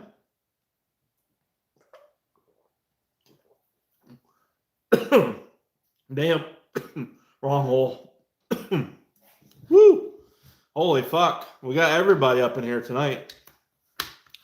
All, all we're missing now is Javin. Where the hell's Javin been? Damn. Weight reduction goes crazy, just like bikes. Yeah, dude. Like I was just mentioning, like going from a 25-pound wheel to 16.8-pound wheel is insane. Like I was mentioning, every 4 pounds is 200 pounds of rotational mass. It's crazy. So I lost 8 pounds per wheel. It's crazy. Finished tuning. G set, yeah, Alan, and she moves, man. Got me some drag rails too. Oh, no shit. You'll have to talk to me about these drag radials, because I'm gonna have to get some, I think, at some point. I'm gonna need some fucking drag radials. I should have had some last year. How you like that 770? It's fucking insane, huh? I bet you're loving that thing.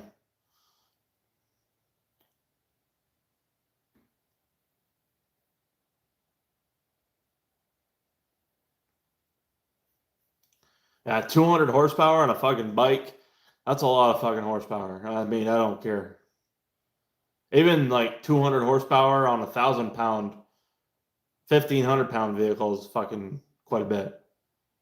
Like 200 horsepower on like a 1,500 pound, 2,000 pound vehicle is like 400 horsepower on a fucking 3,000 pound vehicle. You know what I'm saying? Like it's literally like that's what it equates to. It's kind of crazy. You know, every 100 pounds is like 10 horsepower equivalent. It being a small car, I would imagine weighing this helps a lot, but I'm so big, I'm not going to be. Yeah, I mean, I hear you, dude. I'm too sick. Oh, well, actually, I'm like 275 right now, 280. I'm a fat ass right now, honestly. I need to get down. I'd like to get down to fucking 250 before Christmas.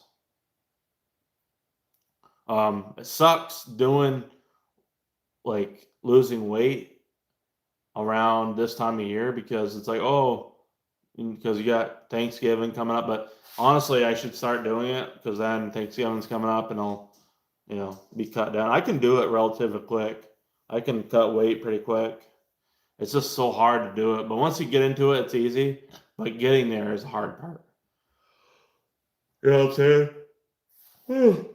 Fucking A, dude. What the hell? I'm just yawning so much tonight.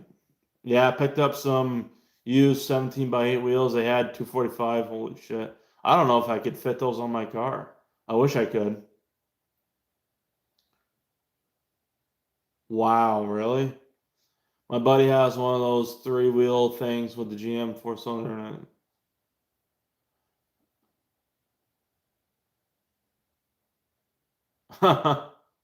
Yeah, I mean, definitely cams would help, like stage 2, stage 3. Now the whole thing is like with cams, like, yeah, you want to keep going higher RPM, but it's like, I mean, I wouldn't go past 7,500. Me personally, I don't like going fucking past 7,000. Just because to me it's kind of crazy. These aren't Hondas, so I don't know. That's just how I look at it.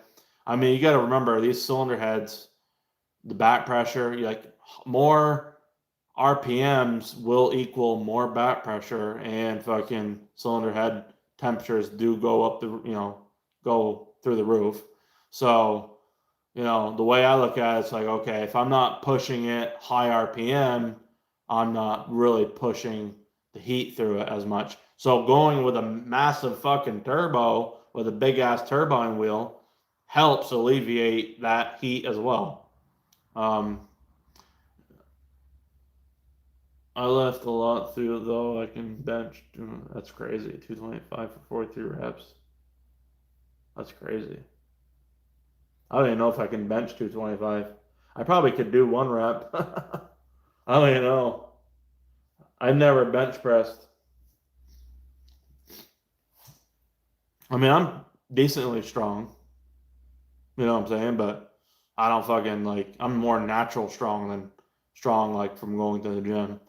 Yeah, I think stage 1 cam could just get me to. Yeah, I mean, honestly though, if you're gonna spend the money, get stage. I mean, I don't know. I would get stage 2 cams. Honestly, they just have a nice power curve. Um, you'd like them better, and it'd be more reliable than a stage 3 cam, and be better bang for your buck because it's gonna be the same price as stage 1. You might as well do stage 2. You know. And you got to do the lifters anyway. The buckets, you got to change them out anyway. So if you're gonna go through all that, you might as well get stage 2. You know what I mean? Honestly. Like I ran stage 2 cams, and I fucking love them. Honestly, I recommend stage 2 cams on all your guys' builds over a stage 3. And the reason is stage 3, they're nice, but the thing is stage 3 literally is like fucking, it's just harder on your valve train. It's like, you got to think more duration and more lift is causing more strain on your bucket lifters and more strain on your cams. So if you think about it, I mean, less lift and all that is going to be easier on your valve springs. It's going to be easier on your all the valves and all that shit. So I mean, stage 2 I think is the perfect fucking upgrade for a cam. Stage 2 is like the perfect cam. You know what I mean? I just 100%. Like, if anybody else says otherwise, they're fucking stupid. Okay. So I'm just telling you right now. You got to change the buckets too. Yeah. So get the Piper single valve springs. Don't get the dual springs.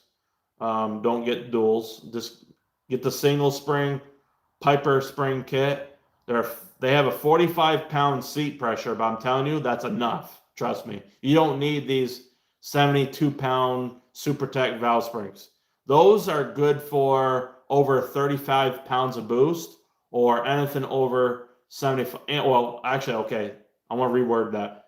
Anything over 35 pounds of boost and or 7,500 RPM plus. Okay. Because you get that float. But anything below that 35 pounds of boost, the Piper single valve spring kit is the best valve springs out there, hands down.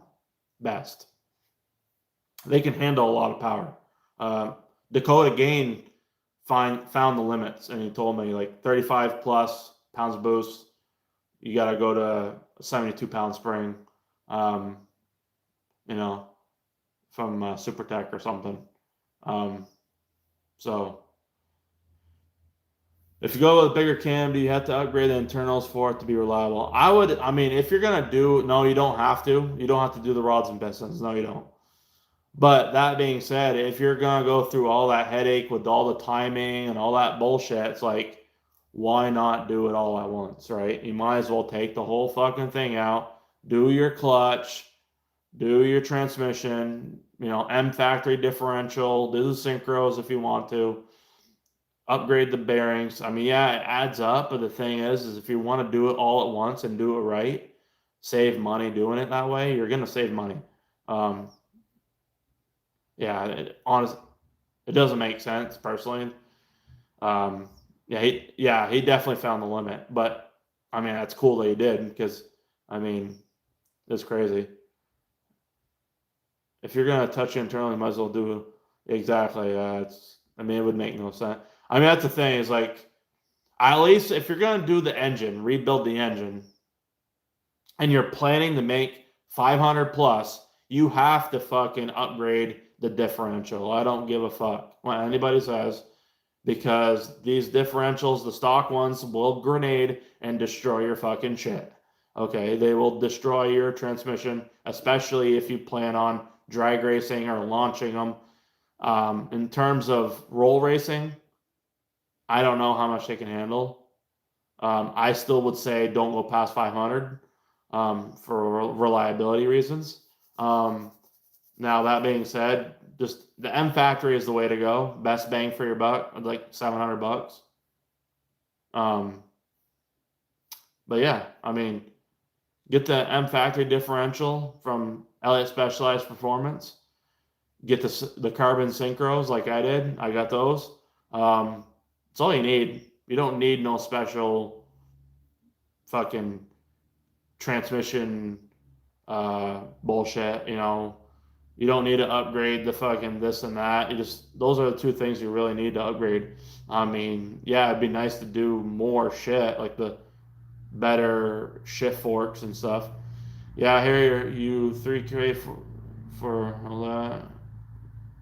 Yeah. I mean, I got if anybody wants some pistons, I got some 87.5 2618s that are brand new right there in the box.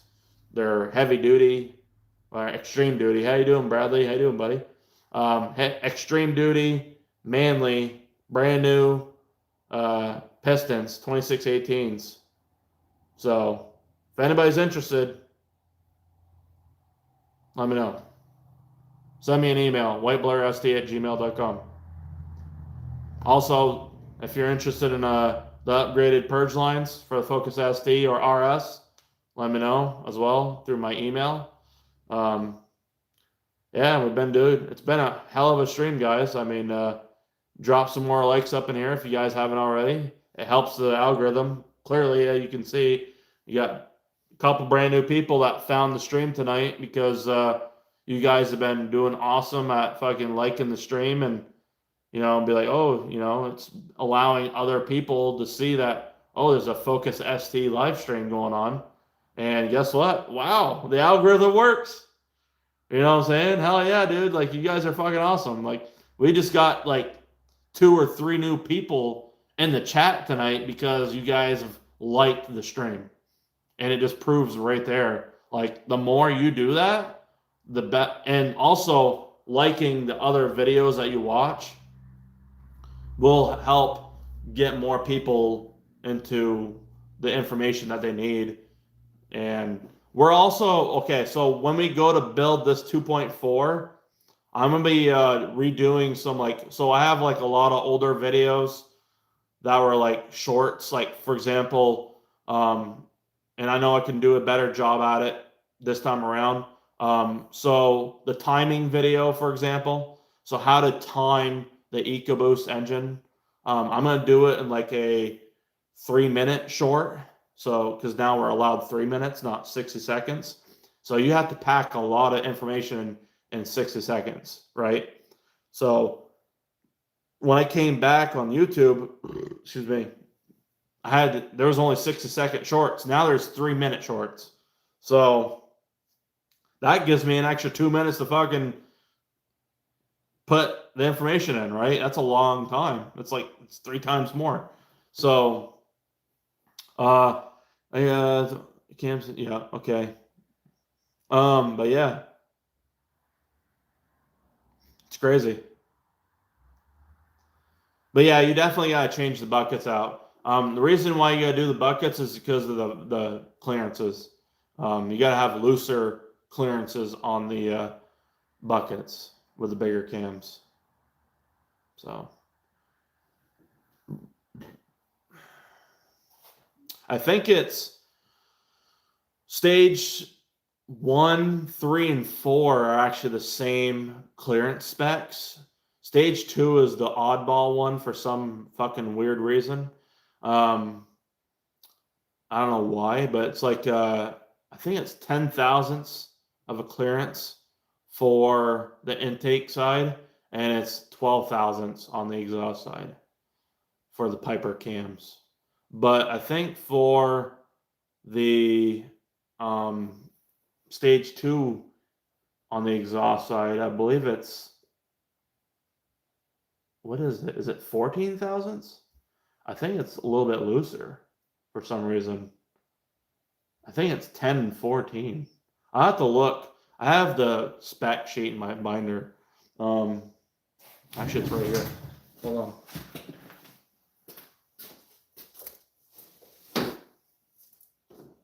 It's right here.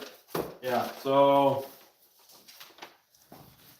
yeah, I'm right. Exactly, I'm 100% right. So Fast Road, which has got a stage 2 cams, they're the 270, 2,000 to 7,000 RPM range. It's 10 thousandths for the intake side, valve clearance. Exhaust side is 14 thousandths. Stage 1, stage 3, and stage 4, which are the mild road, ultimate road, and rally race cams, those are all 10 thousandths and 12 thousandths of an inch. So they're all the same. It's kind of crazy. But stage 2 is the one that's got a little bit looser on the exhaust side. Why that is, I don't fucking know. But yeah, it's whatever, I guess. Now, that being said, obviously you could check what you have and go from there. But I would like to make a new video, not only on like a brand new updated 2026 version of the timing, do a little bit better job on that. You know, I had one guy like fucking bothering me on fucking Facebook. I actually blocked him. Normally I don't do that, but like it was somebody on Facebook like, oh, why don't you mention that you know, you got to put the pistons at halfway through on that cylinder block before you know, set the timing and all that. I'm like, like that's like common sense. Like, and plus I can't just fit all that in a 60-second video. I mean, I told him, I'm like, well, why don't you just fucking make a YouTube channel and you can mention all that? You know what I'm saying? Like, fucking make a YouTube channel and fucking do it, dude. Like, what the fuck? Why are you asking me the fucking questions if you fucking already know the answers? It's like, dude, I already know that, but I didn't mention it because I didn't have time to mention it in a fucking 60-second video. I was just mentioning the basics of how to time the engine. I don't really think you really have to put it. I mean, yeah, I mean, you can, when you put the head on the block, it's good to have all the pistons in the, like, for the most part, halfway down, but it's like you don't really have to do that. I mean, it's, you know what I mean? But whatever. I mean, you're not fucking connected to the valves and turning the cams while, you know, getting it top dead center. So I don't know why you technically have to do that, but I mean, sure, whatever. I mean, whatever floats your fucking boat, right? I mean, so he kept driving me nuts, and fucking, like, I don't know if he's just being fucking retarded. And I just said, you know what, dude, make your YouTube channel. Fucking, if you want to make videos about it, go ahead. See you later. I'm done with that shit. Like, I don't want to keep wasting my time. So, what do a difference cams do for the build for the real? Okay, so cams alleviate back pressure, so it raises the fucking volumetric efficiency. So increases volumetric efficiency of the engine, so it helps it breathe better, which allows more power, less back pressure, and it also helps the turbo spool up quicker, and in some cases, and it also allows for basically it will allow you, if you compare it to stock cams.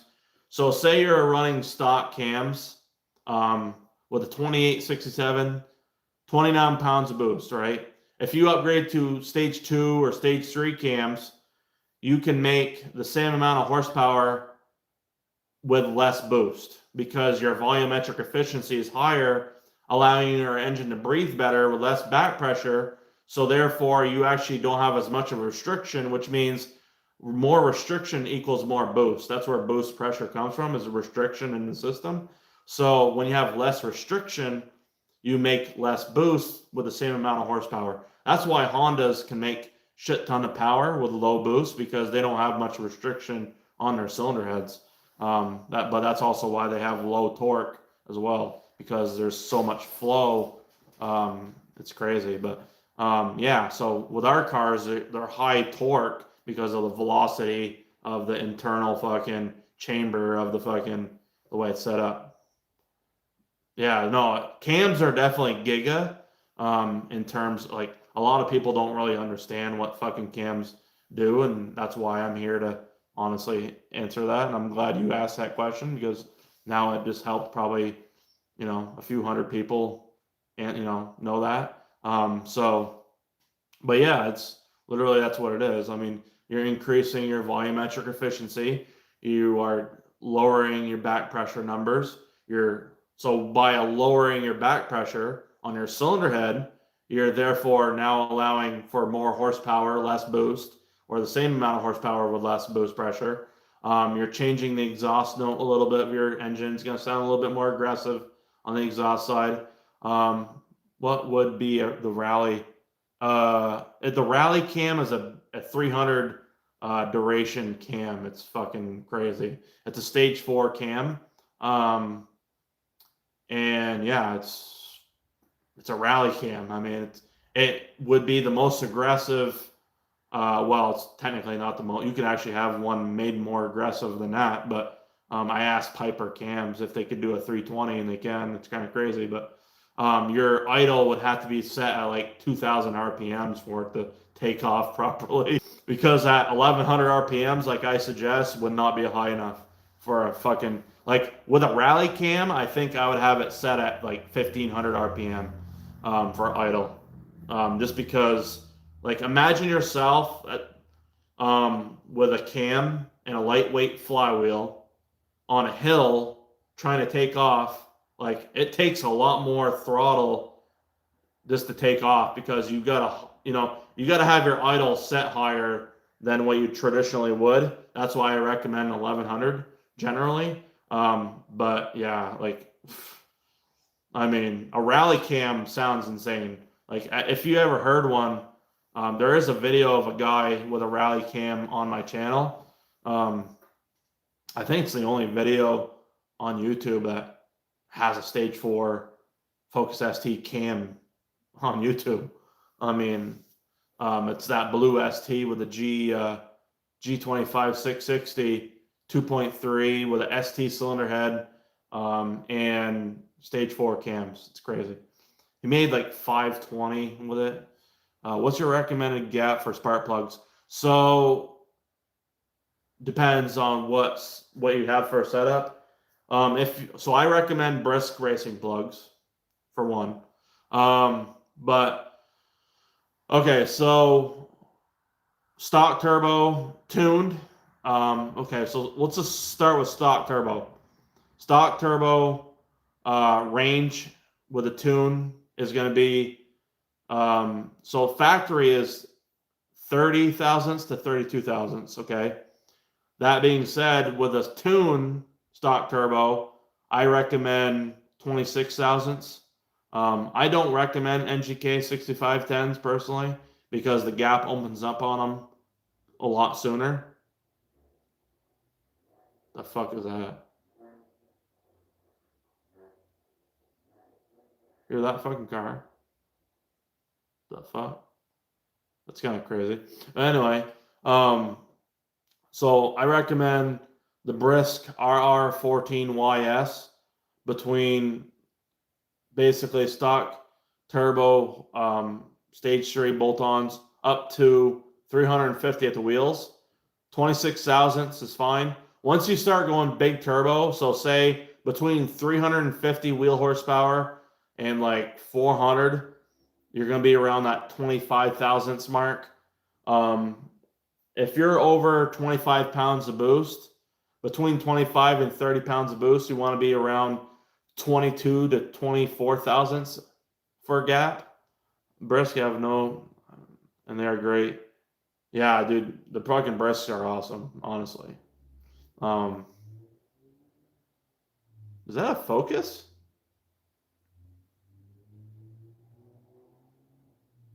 That sounds like a Focus ST coming.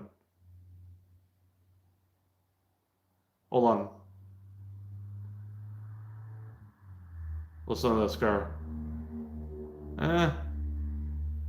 No, it's not a Focus ST. I don't know what the hell that is. It's different. Yeah, anyway. Hopefully that answered your question, David. But I can tell you what gap you would need if you can just tell me like what your goal is or what your current setup is. Because I honestly can't remember everyone's fucking setup on here. Okay. So back to the cam situation. So the only cams that I've ever noticed that actually have a chop are the stage 4 cams in these cars. Stage 2, stage 3, I mean, you don't really notice it because of the variable valve timing. But for some reason, those BP 300s, I wanted to run them in my 2.4 setup, but they said they wouldn't fit. They won't work. So I had to go with BP 280, which are a custom cam that Speed Performance makes. So I'm like, well, shit, that sucks. But it would have been badass to run the stage 4 cam, honestly. But honestly, it'd be kind of overkill in a way. I think a stage 4 cam would really suit a 4-port cylinder head. That would be like ported out nicely and, you know, something to maximize the flow that way. It'd be pretty fucking nuts. I'd probably idle it at 1500 RPMs or something like that. A 1500 would be a good idle, I think, for that. 1800 cold start, 1500 low idle. I like chop line. That shit's dope. Would be annoying for daily though. I don't know if it wouldn't be that bad of a chop. It's honestly not that bad. It's not like V8 chop. It wouldn't be like that. I mean, it'd be smoothed out pretty good. I mean, with tuning and all that, it's pretty smoothed out. But yeah, stage 2 is probably the best overall for longevity. Daily driving and power wise. So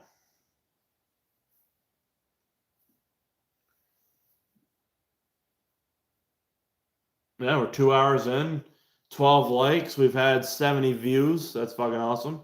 Appreciate you guys, as always. You guys have been awesome tonight. So yeah. Just keep drinking our water so my voice doesn't get all messed up talking so much.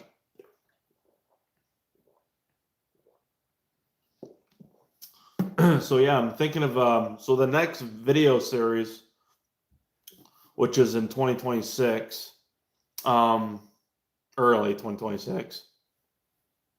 It's called Focus ST Must Do Mods for 2026, like 2026 edition.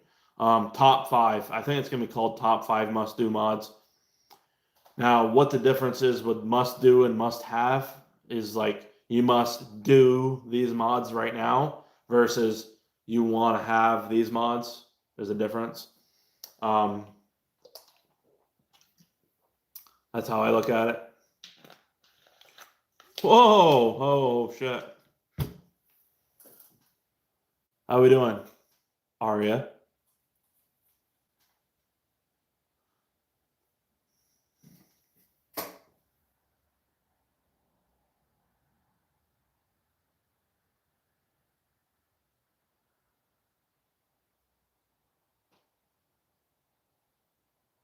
I tell you what, it's getting nipply out there tonight.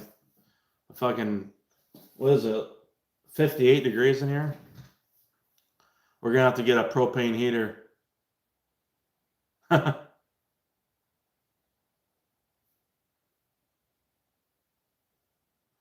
How's it going tonight?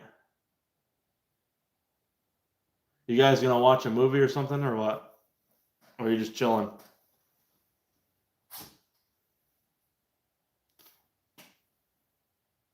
So, by the way, anybody that wants to know, I mean, I don't know if I should say this, but so the living in Vermont, anybody that knows living in Vermont, that's my fiance. So Aria is her daughter, her oldest daughter. She's pretty cool, and yeah, pretty fucking hilarious, just like Laura is. And anyway, so yeah, um, that's pretty wild. That shit. She's watching, but yeah, that's pretty cool. That's awesome, chilling out. How's your nail? Oh, my nail, yeah, I fucking ripped that off. That's good. Yeah, I feel like it's hard to find the Brist plugs. You gotta find them on Summit Racing.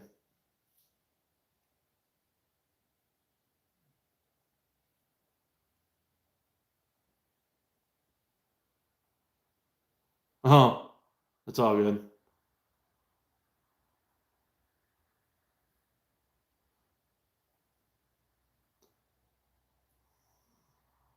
Yeah, you if you find them on Summit Racing, you can find them, Dave, on Summit Racing.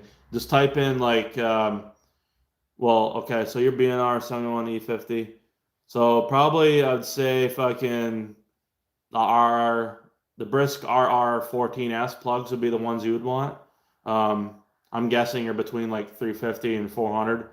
I would say go with that, and then just type in that part number and under Summit, and then you have to select four because it's individual spark plugs is what they sell. You can also find them at uh, fsworks.com as well, but I think it's more expensive because they ship out of California.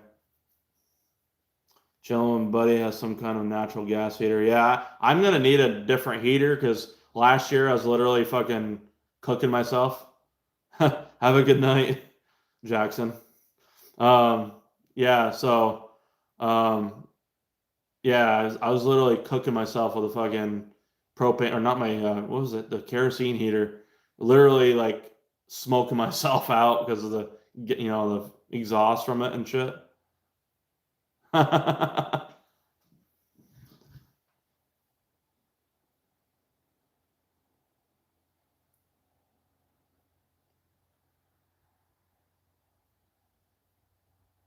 Oh, I was gonna say it. Aria is fucking working. I don't know how she can be watching.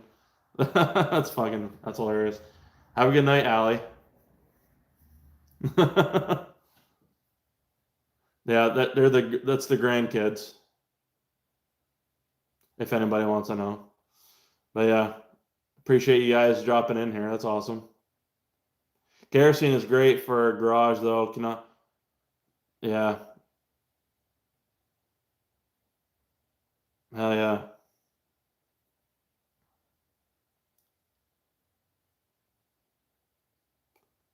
Make sure if you haven't, Jackson, make sure to drop a like on the stream if you're gonna watch. But just don't spam the chat, okay? Like don't spam it too much, you know what I mean?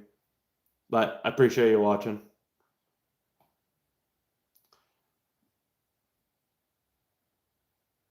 Yeah, I mean, I have a salamander heater, and the only thing is like, yeah, I warm up my garage ahead of time, but I don't know. I mean, I'll get my garage heated up for the winter, and then but the exhaust will linger. Excuse me. Um, Spam it, Jackson. Yeah. His name's actually Jaxon. Um, it's actually different. It's kind of interesting. Yeah, I use a kerosene heater in the house when it gets. Yeah, my old house used to have a kerosene heater It was nice, beautiful heat. But in the garage with that salamander, like I said, it heats the garage up beautifully.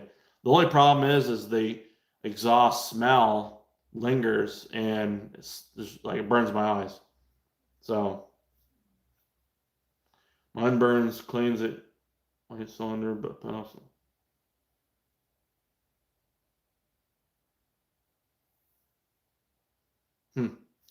Yeah, mine's just a normal, like, you know, I don't know, salamander.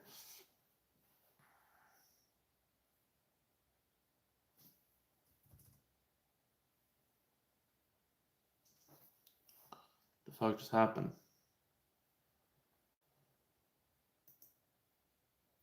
Let me see. Are we still live? We're still live, right? Okay. My computer just like fucking, I thought I shut off there for a second. The whole like YouTube studio just glitched on the computer for some reason. I don't know if it's because it's cold in here or what.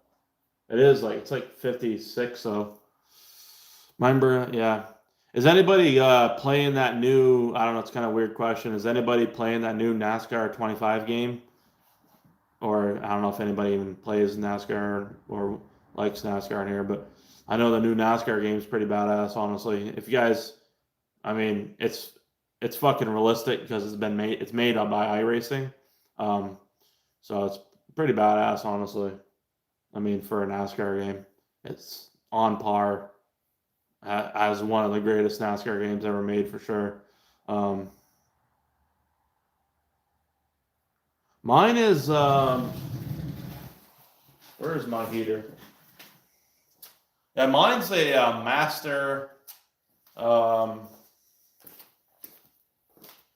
I used to have a Dynaglow, but it went bad. This is a master 80,000 BTU heater. That's what mine is. Mine's an 80,000 BTU heater, so I don't know. It puts out pretty good. I mean, I got a big, decent sized garage, so I mean, you know,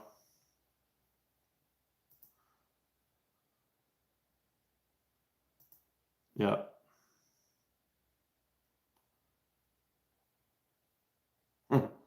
That's funny.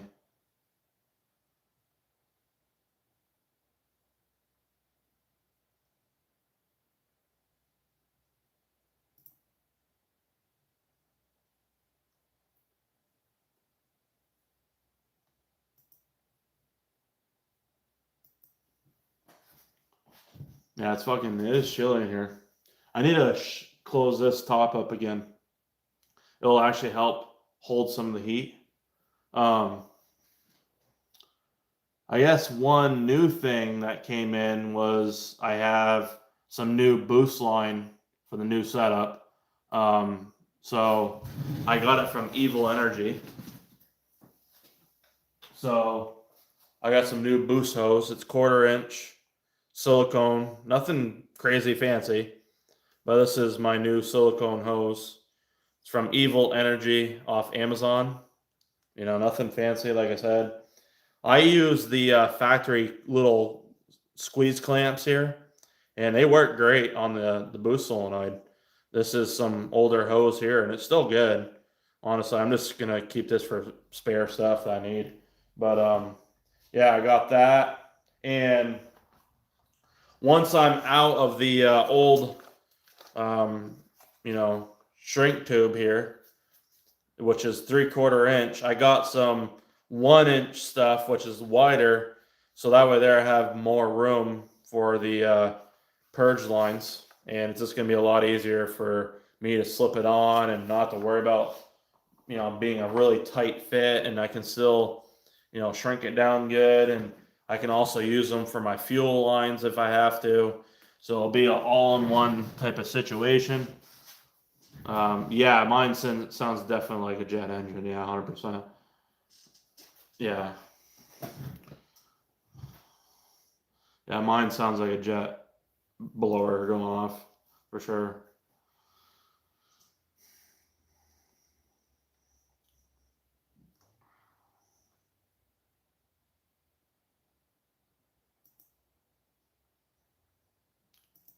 But yeah, I mean, I don't know. I'll probably end up still using it.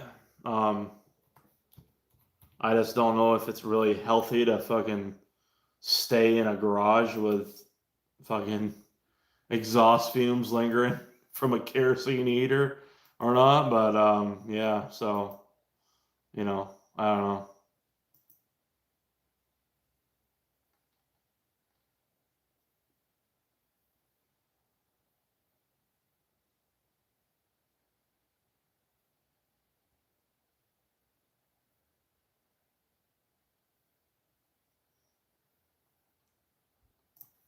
G30 770 would wait. Hold on a second. I gotta answer this question. Somebody asked, "What is the best power band across all the turbos I've tested?" I would say the G30 770. I mean, the 71.63 is the best probably, but the 770 is gonna be the next best one. Would be the next best option, honestly.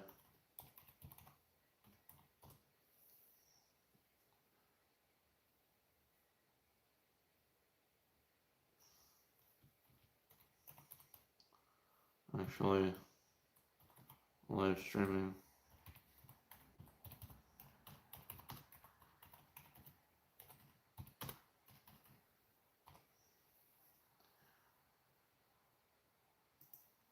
Let me see here. Hold on, chat.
All right, let me see here.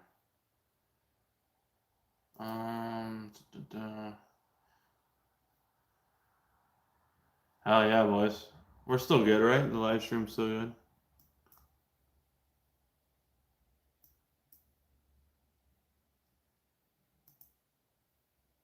Okay. I just want to make sure we're still alive. And 15 likes. Holy fuck. We got 15 likes on the channel, boys, or on the live stream. That's awesome. Keep it up. And like I said, if so at the pinned message at the top, if anybody wants to read that message, you know, shop CV Fab, use my code BB5. That code's been used a lot this year. I think $16,000 worth of stuff has been like sold using that account, like that discount code. So that's insane. That also helps actually support me in terms of rebuilding the car and supporting the channel, because that goes towards that as well, because I am affiliated. So I do get some like affiliation off the discount code. But honestly, I just use it because I want to help you guys save money. So we kind of help each other out, I guess. And that's what's really all about, is just helping each other out.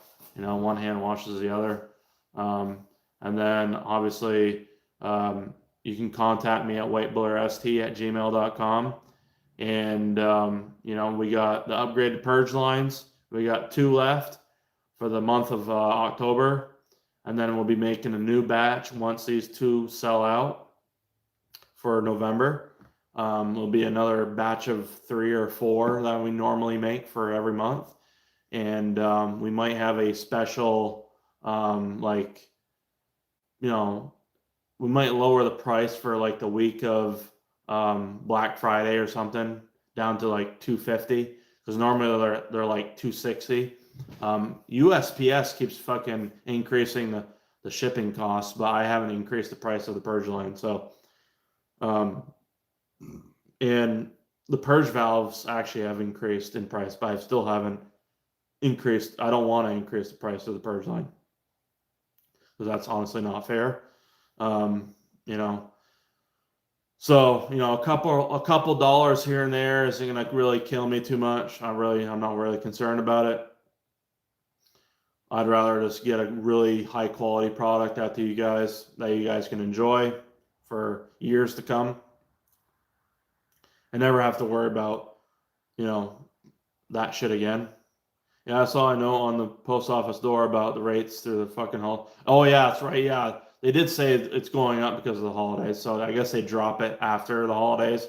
It went up to like, it was $11.90 for USPS. That's how much it costs for me to ship these purge lines, because I use Priority and it's fucking fast.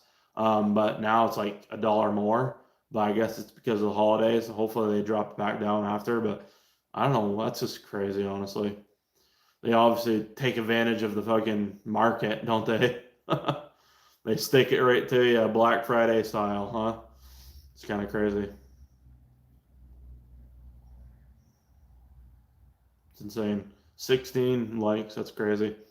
That's awesome. I appreciate you guys. And like, again, it's still cheaper than UPS. Yeah, 100%. Absolutely. And it's going to be quicker too, because it's USPS Priority Mail is actually treated better than like normal, the normal mail, I guess. So it's actually, I've never had a problem shipping out Priority. So I haven't had one problem. They've all arrived on time, and they've arrived within 3 or 4 days. Usually it's 3 days cross country. You'll get the Purge line. It's pretty fucking quick. I mean, you're not gonna find it anywhere else quicker in terms of turnaround time and quickness in terms of how it's shipped. You definitely won't, because you know, I don't screw around, and this is how I am. This is my nature. I don't screw around in that aspect. You know, I just like to get the shit out as quickly as possible, because I know, like, for myself, like, if I order something and I want it at a certain time frame, I want that fucking thing in that time frame. So it's like, I feel the same way for you guys. So if you buy a Purge line, I'm gonna like, literally as soon as you pay me, I will fucking write your name on the thing, on the package. I'll ship it out the next day, as long as they're not closed, and you'll have a tracking number. It'll be sent through the email, and boom. It's and we use PayPal and Cash App for payment method. So yeah, that's what we use. And if you don't have any of those, I also do Facebook Pay. So if you have a Facebook, my Facebook is Whiteblurrst as well. So you can find me on Facebook as well if you want to add me on there. And there's that. I don't have Venmo anymore. I got locked out of my Venmo because they're crazy, dude. They literally have like a non-existent customer service. I tried logging in one time, and I had this Venmo account for years, like no problem. And I tried logging in, and like I said, forgot password, because, you know, I just forgot it, and it literally locked me out. And I asked, like, what the hell happened, and they said, oh, you need to get your bank to verify this because your account's been locked. And like, what? You guys are crazy.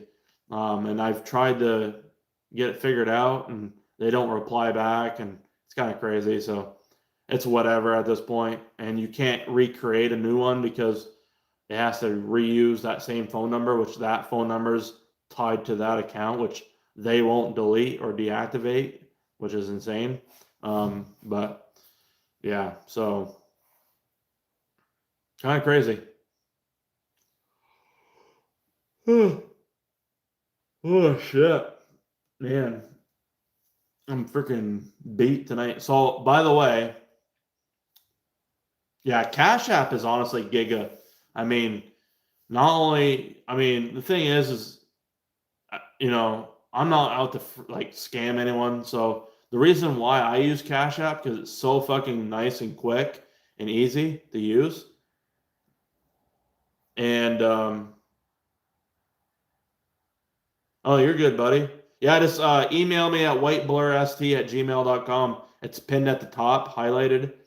Just email me or message me on Facebook, and we'll hook you up, buddy. No problem. But yeah, I appreciate you stopping in, dropping a like if you can. That'd be awesome and helps the algorithm. But yeah, hell yeah. And also, if anybody's interested in getting AMSOIL for their Focus STs, which I highly recommend, if you want to promote the longevity and health of your engine for these cars, AMSOIL is the way to go. No bullshit. Like, I wouldn't back this stuff up if I didn't see the real world results myself, personally. Um,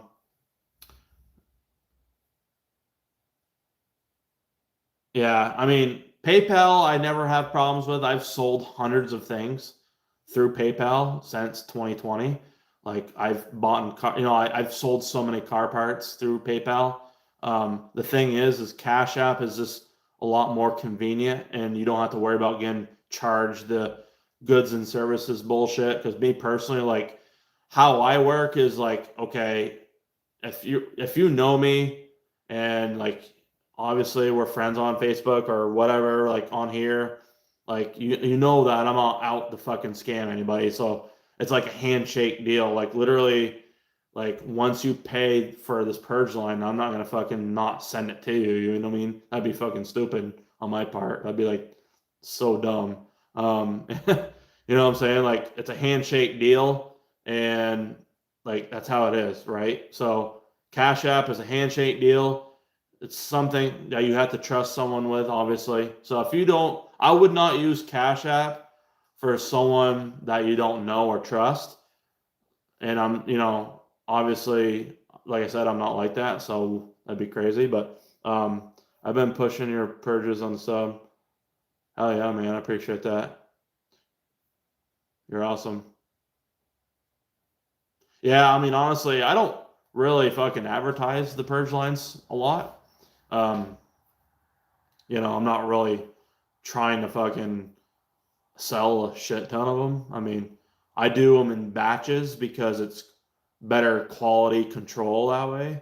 And, and not only that, but in batch form, it's cheaper for you guys in terms of the long run. Like, I can do it in batches and keep the group buy price instead of charging $300 for a purge line. I can sell them for 260, and that 260 includes shipping.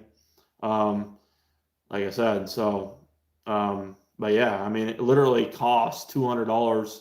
Maybe it's actually like closer to 210 now, total in parts just to make one of these things. And like no bullshit.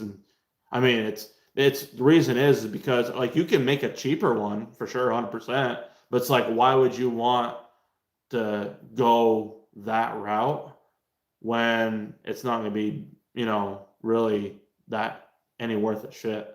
I mean, think about it. I mean, if you're getting an eBay Bosch purge valve that's going to fail because it's a piece of shit quality purge valve, and then if you go like with a bronze filter that isn't worth a crap, it's going to plug up, it doesn't flow good, it can't clean good, and then the check valve, who knows what you get for that. I mean, yeah, you can do it cheaper, but why would you? You know what I mean? And for me, like, obviously I just want to make something that's high quality and then I would put on my own car. And it's like, okay, if I can put it on my own car, then why not sell these things and fucking make them for people, right? I'm out, gotta go finish cooking dinner. Hell yeah, man. Hell yeah, brother. Have a good night, Bradley Beck. You are the man. I'm gonna be getting off here too soon too as well. So it's been a pretty awesome stream though. I'll be getting off. My fucking voice is getting all fucking raspy. But if anybody's got any last questions or whatnot, probably get off here in 5 minutes. Probably end it at 2:40, 2 hours and 40 minutes or something.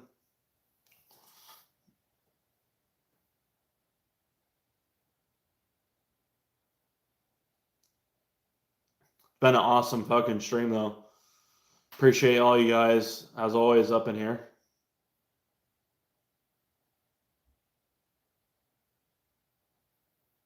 But yeah, what I was saying about the AMSOIL, I didn't really finish. You can save 25% on AMSOIL by becoming a preferred customer and through me directly. I'm an AMSOIL independent AMSOIL dealer now. I used to be a preferred customer. I've been one since 2013, and that's all I've used for oil in the white car. And Rock Auto sent me the wrong O2 sensor in the right package. Huh. Really? Yeah. Sometimes they are a pain in the ass to return shit. I know that. I've had a problem with that before. But that's interesting. How do you know it was the wrong one? Like, did it not fit the sensor plug-in or something? Or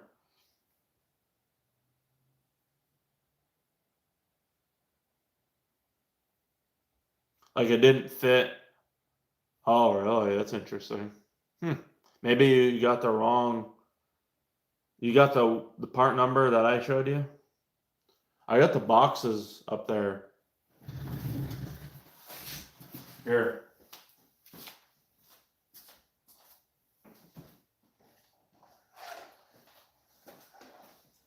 These are the ones that I run right here. So the wideband one is this one right here. So this is the wideband sensor. And then this is the, so this one right here is going to be your catalytic converter, rear O2 sensor. This is your front O2 sensor, upstream, wideband air fuel sensor. So that's the part numbers. You guys see them?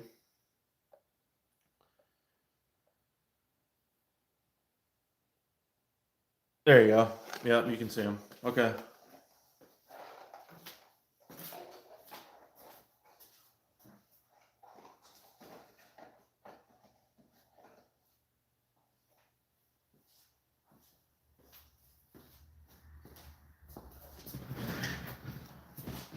I looked it up and it was for 86 Jeep the same day. I went to Ozone, bought the same body play. It was completely different. Right part. I don't know what the fuck happened on it. I was about 5 hours trying to save $30 and never again. Yeah. I mean, it sucks. Especially like, yeah, I have had one bad experience with Rock Auto, and I know what you're talking about. It was a lower control arm that was supposed to be the same as the opposite side, but ended up not having the grease fitting, even though it was supposed to, and I returned it, and they like gave me like a hard time about it. Sent me another one, and it wasn't even the same. I'm like, what the fuck is this? I disputed it, and they're like, oh, you can't have parts sent to that address anymore. I'm like, oh, really? I'll have it sent to my neighbors then. So I have shit sent to my neighbors for Rock Auto. They're crazy. I mean, I love, like, a lot of the stuff is cheaper. In terms of, like, some things, it's good to get, but, I mean,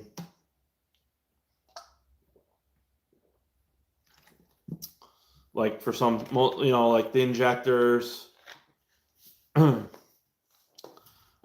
injectors probably would be a good move to get through them because they're so cheap. They are a lot cheaper. The Bosch injectors, you shouldn't have a problem with those. It's crazy that if you got Bosch, why would it be the wrong part number? That's crazy. Got stopped for fuel Wait, what? So in my semi truck,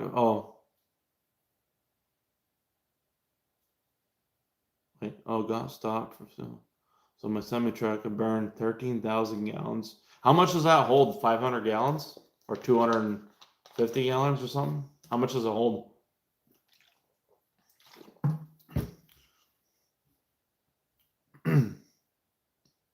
Yeah, I did with the injectors. All were fine.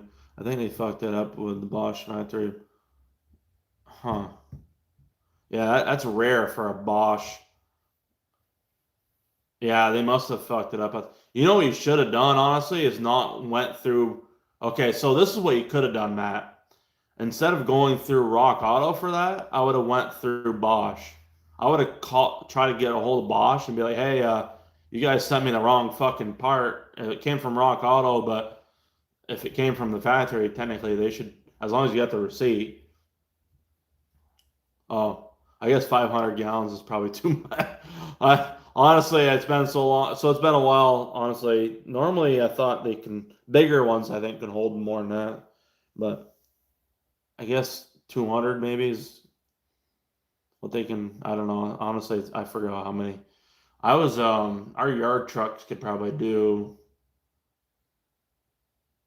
100 gallons probably, but I don't know. We never filled them up, so I don't know how much they held. We had other people fueling them up during the daytime. So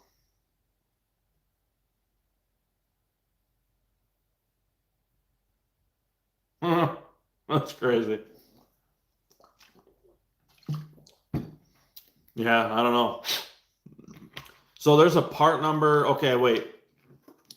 So there's a part. Is there a part number to use the flex fuel in a car? No, I don't, Jack. I don't use a flex fuel sensor. No. Um, just never really found the need for it. Honestly, so I don't have E85 in Vermont, unfortunately. That's another problem with Vermont is we don't have E85. The closest E85 station is in Albany, New York, which is about 4 hours away. So I usually have to get like 40 to 50 gallons at a time. Um, I could get more, and I probably will. You can legally carry 110 gallons, I think, transporting fuel without a hazmat. So, yeah, so um, I don't know if that is legal, like in terms of all 50 states, but I know in New York, I'm pretty sure it's 110. So without a hazmat, but anyways, so yeah, like 45 gallons. I'd normally bring jugs. I use the Tractor Supply, um, VP Racing style jugs that they have. They're half the price, and I fill them up all the way to just about the top. I almost actually can get 6 gallons in each jug. Nah, I wouldn't. I wouldn't do that honestly, dude. Like it'd be too much. I mean, I get the idea of that because you're counteracting the idea of driving 8 hours round trip. But it's like you're paying. I mean, how much is a barrel? Like $500. I can get fucking almost okay. So say a barrel is $500, right? Of E85. Um, yeah, it might be higher quality E85, but I really don't know. Um, if I test my E85 at the pump, I get it at Sunoco, which is the best E85 in my opinion. Um, and it usually tests around E80. And so yeah, if I test it, what I'll do is I have a little test tube and I'll put like a gallon in the jug, flush the system out a little bit, and then it's purging it, and then I'll add a little bit. I have a water bottle, add the water, and then I'll have another bottle, and I fill that up, and then just pour the fucking, or you can use the same bottle of water, and just dump out the rest, and then fill the bottle up, and then it's a control test that way instead of filling the tube up with gas because it'll fill it faster. So yeah, that's what I do. And I mean, think about it. I can get 45 gallons for around like $180 versus 50 gallons for $500. So it probably costs in gas maybe $100 to go down there and back. Honestly, like 120. I mean, a tank is like $70. A tank on the 4Runner, $70. On the Yukon, it's $100. So I'm saving $300. You know what I'm saying? Like I'm saving $300 for literally like the same thing. You know what I mean? I don't know. Does Focus SC have a drain plug on the gas tank? No, it doesn't. The only way you could really drain it is well, you'd have to unplug the fucking fuel line or something, or like trigger your fuel pump and like where your hard fuel line is near the firewall. Because I actually make upgraded fuel lines. I'm starting to make them for that too now. I'm still kind of in the testing of it because I want to perfect it, the length of it. But I sent one out and he tested it and it fit perfect. So, but the fuel line that connects to the fucking high pressure fuel pump to the hard line. So that I've made it where it's quick connects. So it's like pops right off. You don't need no special tools. So yeah, I made something and it handles E85 too. So it's a better line altogether. But yeah, you can probably like activate the fuel pump somehow. I don't know how you'd really. I know you have to add like some sort of power to trigger it or something, or I don't know. I wish there was a way on the Cobb Access Sport to like say, oh, you want to turn your fuel pump on without like purge your tank. Do it that way. Normally, what I do. So I'll tell you what I do, Jack, and everybody else in here.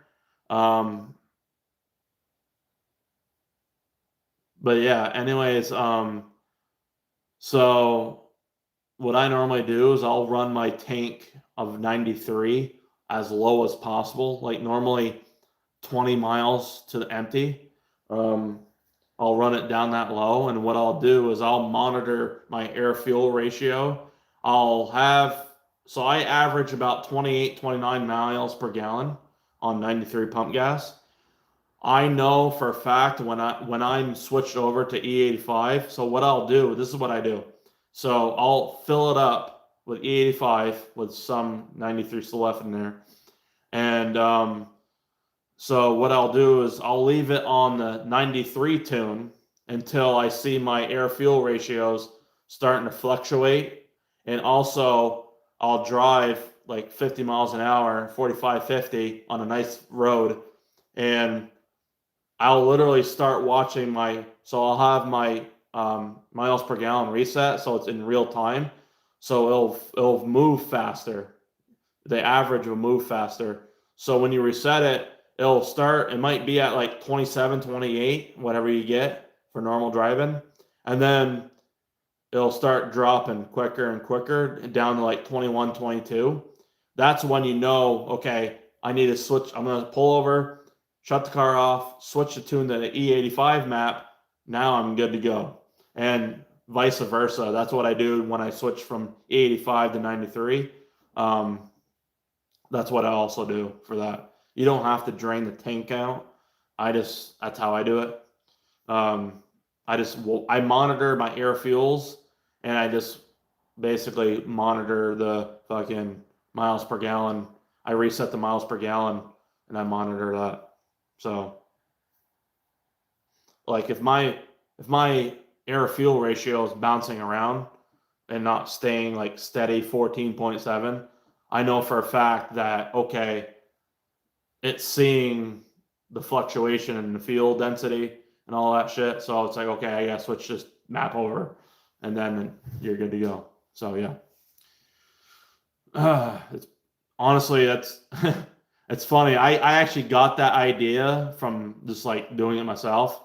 So I used to work in a milk plant, and we'd go. So when I operated the powdered milk dryer, I've had to go from water and go to milk, condensed skim.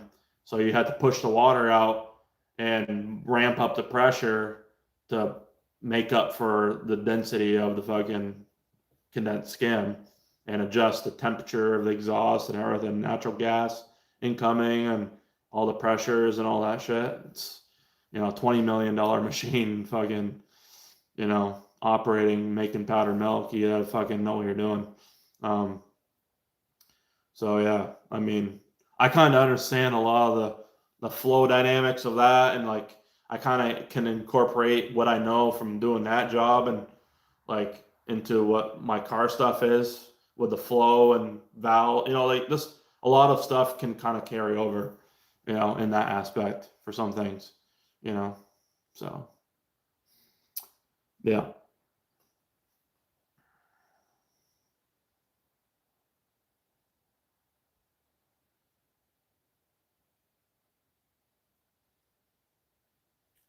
But yeah, I've appreciated you, Jack, and Matt, and all you guys that are new. Well, the new guys that have been up in here. I appreciate you guys. That's awesome that you found the stream. You guys are fucking awesome. Hopefully you're subscribed to the channel. Go check out. I highly recommend you go check out the. If you're new here, go check out the best mods for your money and reliability 2025 series. I do have an older version that I made in 2024. It is kind of the same thing, but the 2025 edition is more dialed in and refined. It's better. And so I recommend that. And then I recommend also checking out the Turbo Selection series. It tells you, it's based off Garrett turbos mostly, but it'll tell you, I'll do a breakdown of what turbos gonna be perfect for your setup, where it spools at, how much horsepower it can make, all this stuff. That's a good series. That's one of my best series I have out there for that. And then also it does cover the B&R turbos as well. It covers the 70, EFR turbos and the Garrett turbos and the G series turbos.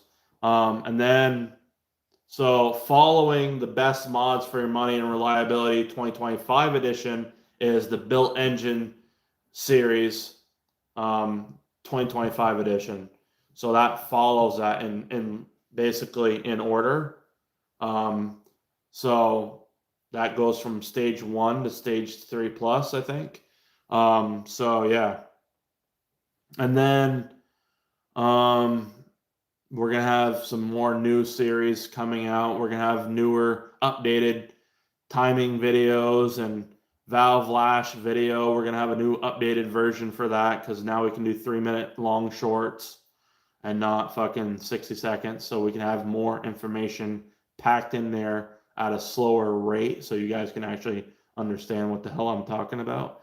Because a lot of people still can't, understand sometimes, and I get it. It's hard to understand sometimes when you're packing in so much information in a 60-second video that has to be highly edited in order to actually fit all that information in that video. So yeah, so there's gonna be some shit that's gonna be revised and updated in terms of that.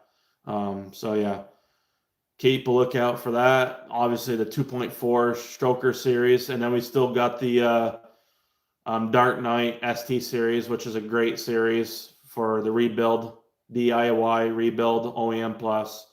That we sold that car, so that's gone. But that's a great series to still keep an eye on. If you haven't watched it, I recommend watching it from the beginning. I think we're on part 4 right now. So it goes up to part 8 or something, 7 or 8. So,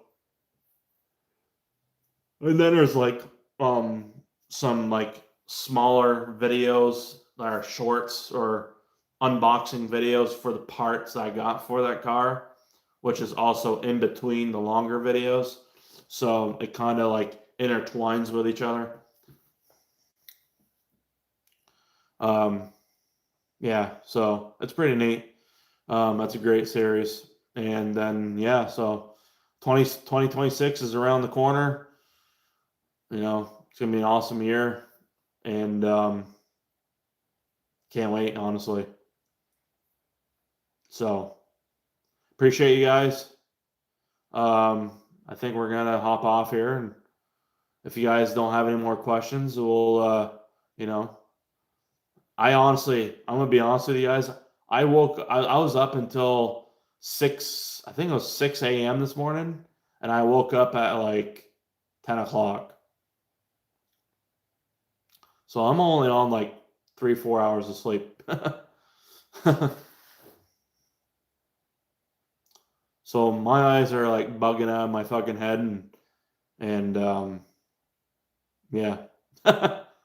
I'm going cross-eyed right now. I'm not gonna lie. I can literally go in a fucking woods right now. If you gave me 2 chainsaws, I'd be fucking cutting in 2 different directions with 2 chainsaws in the woods. Fucking, that's how cross-eyed I am right now. So,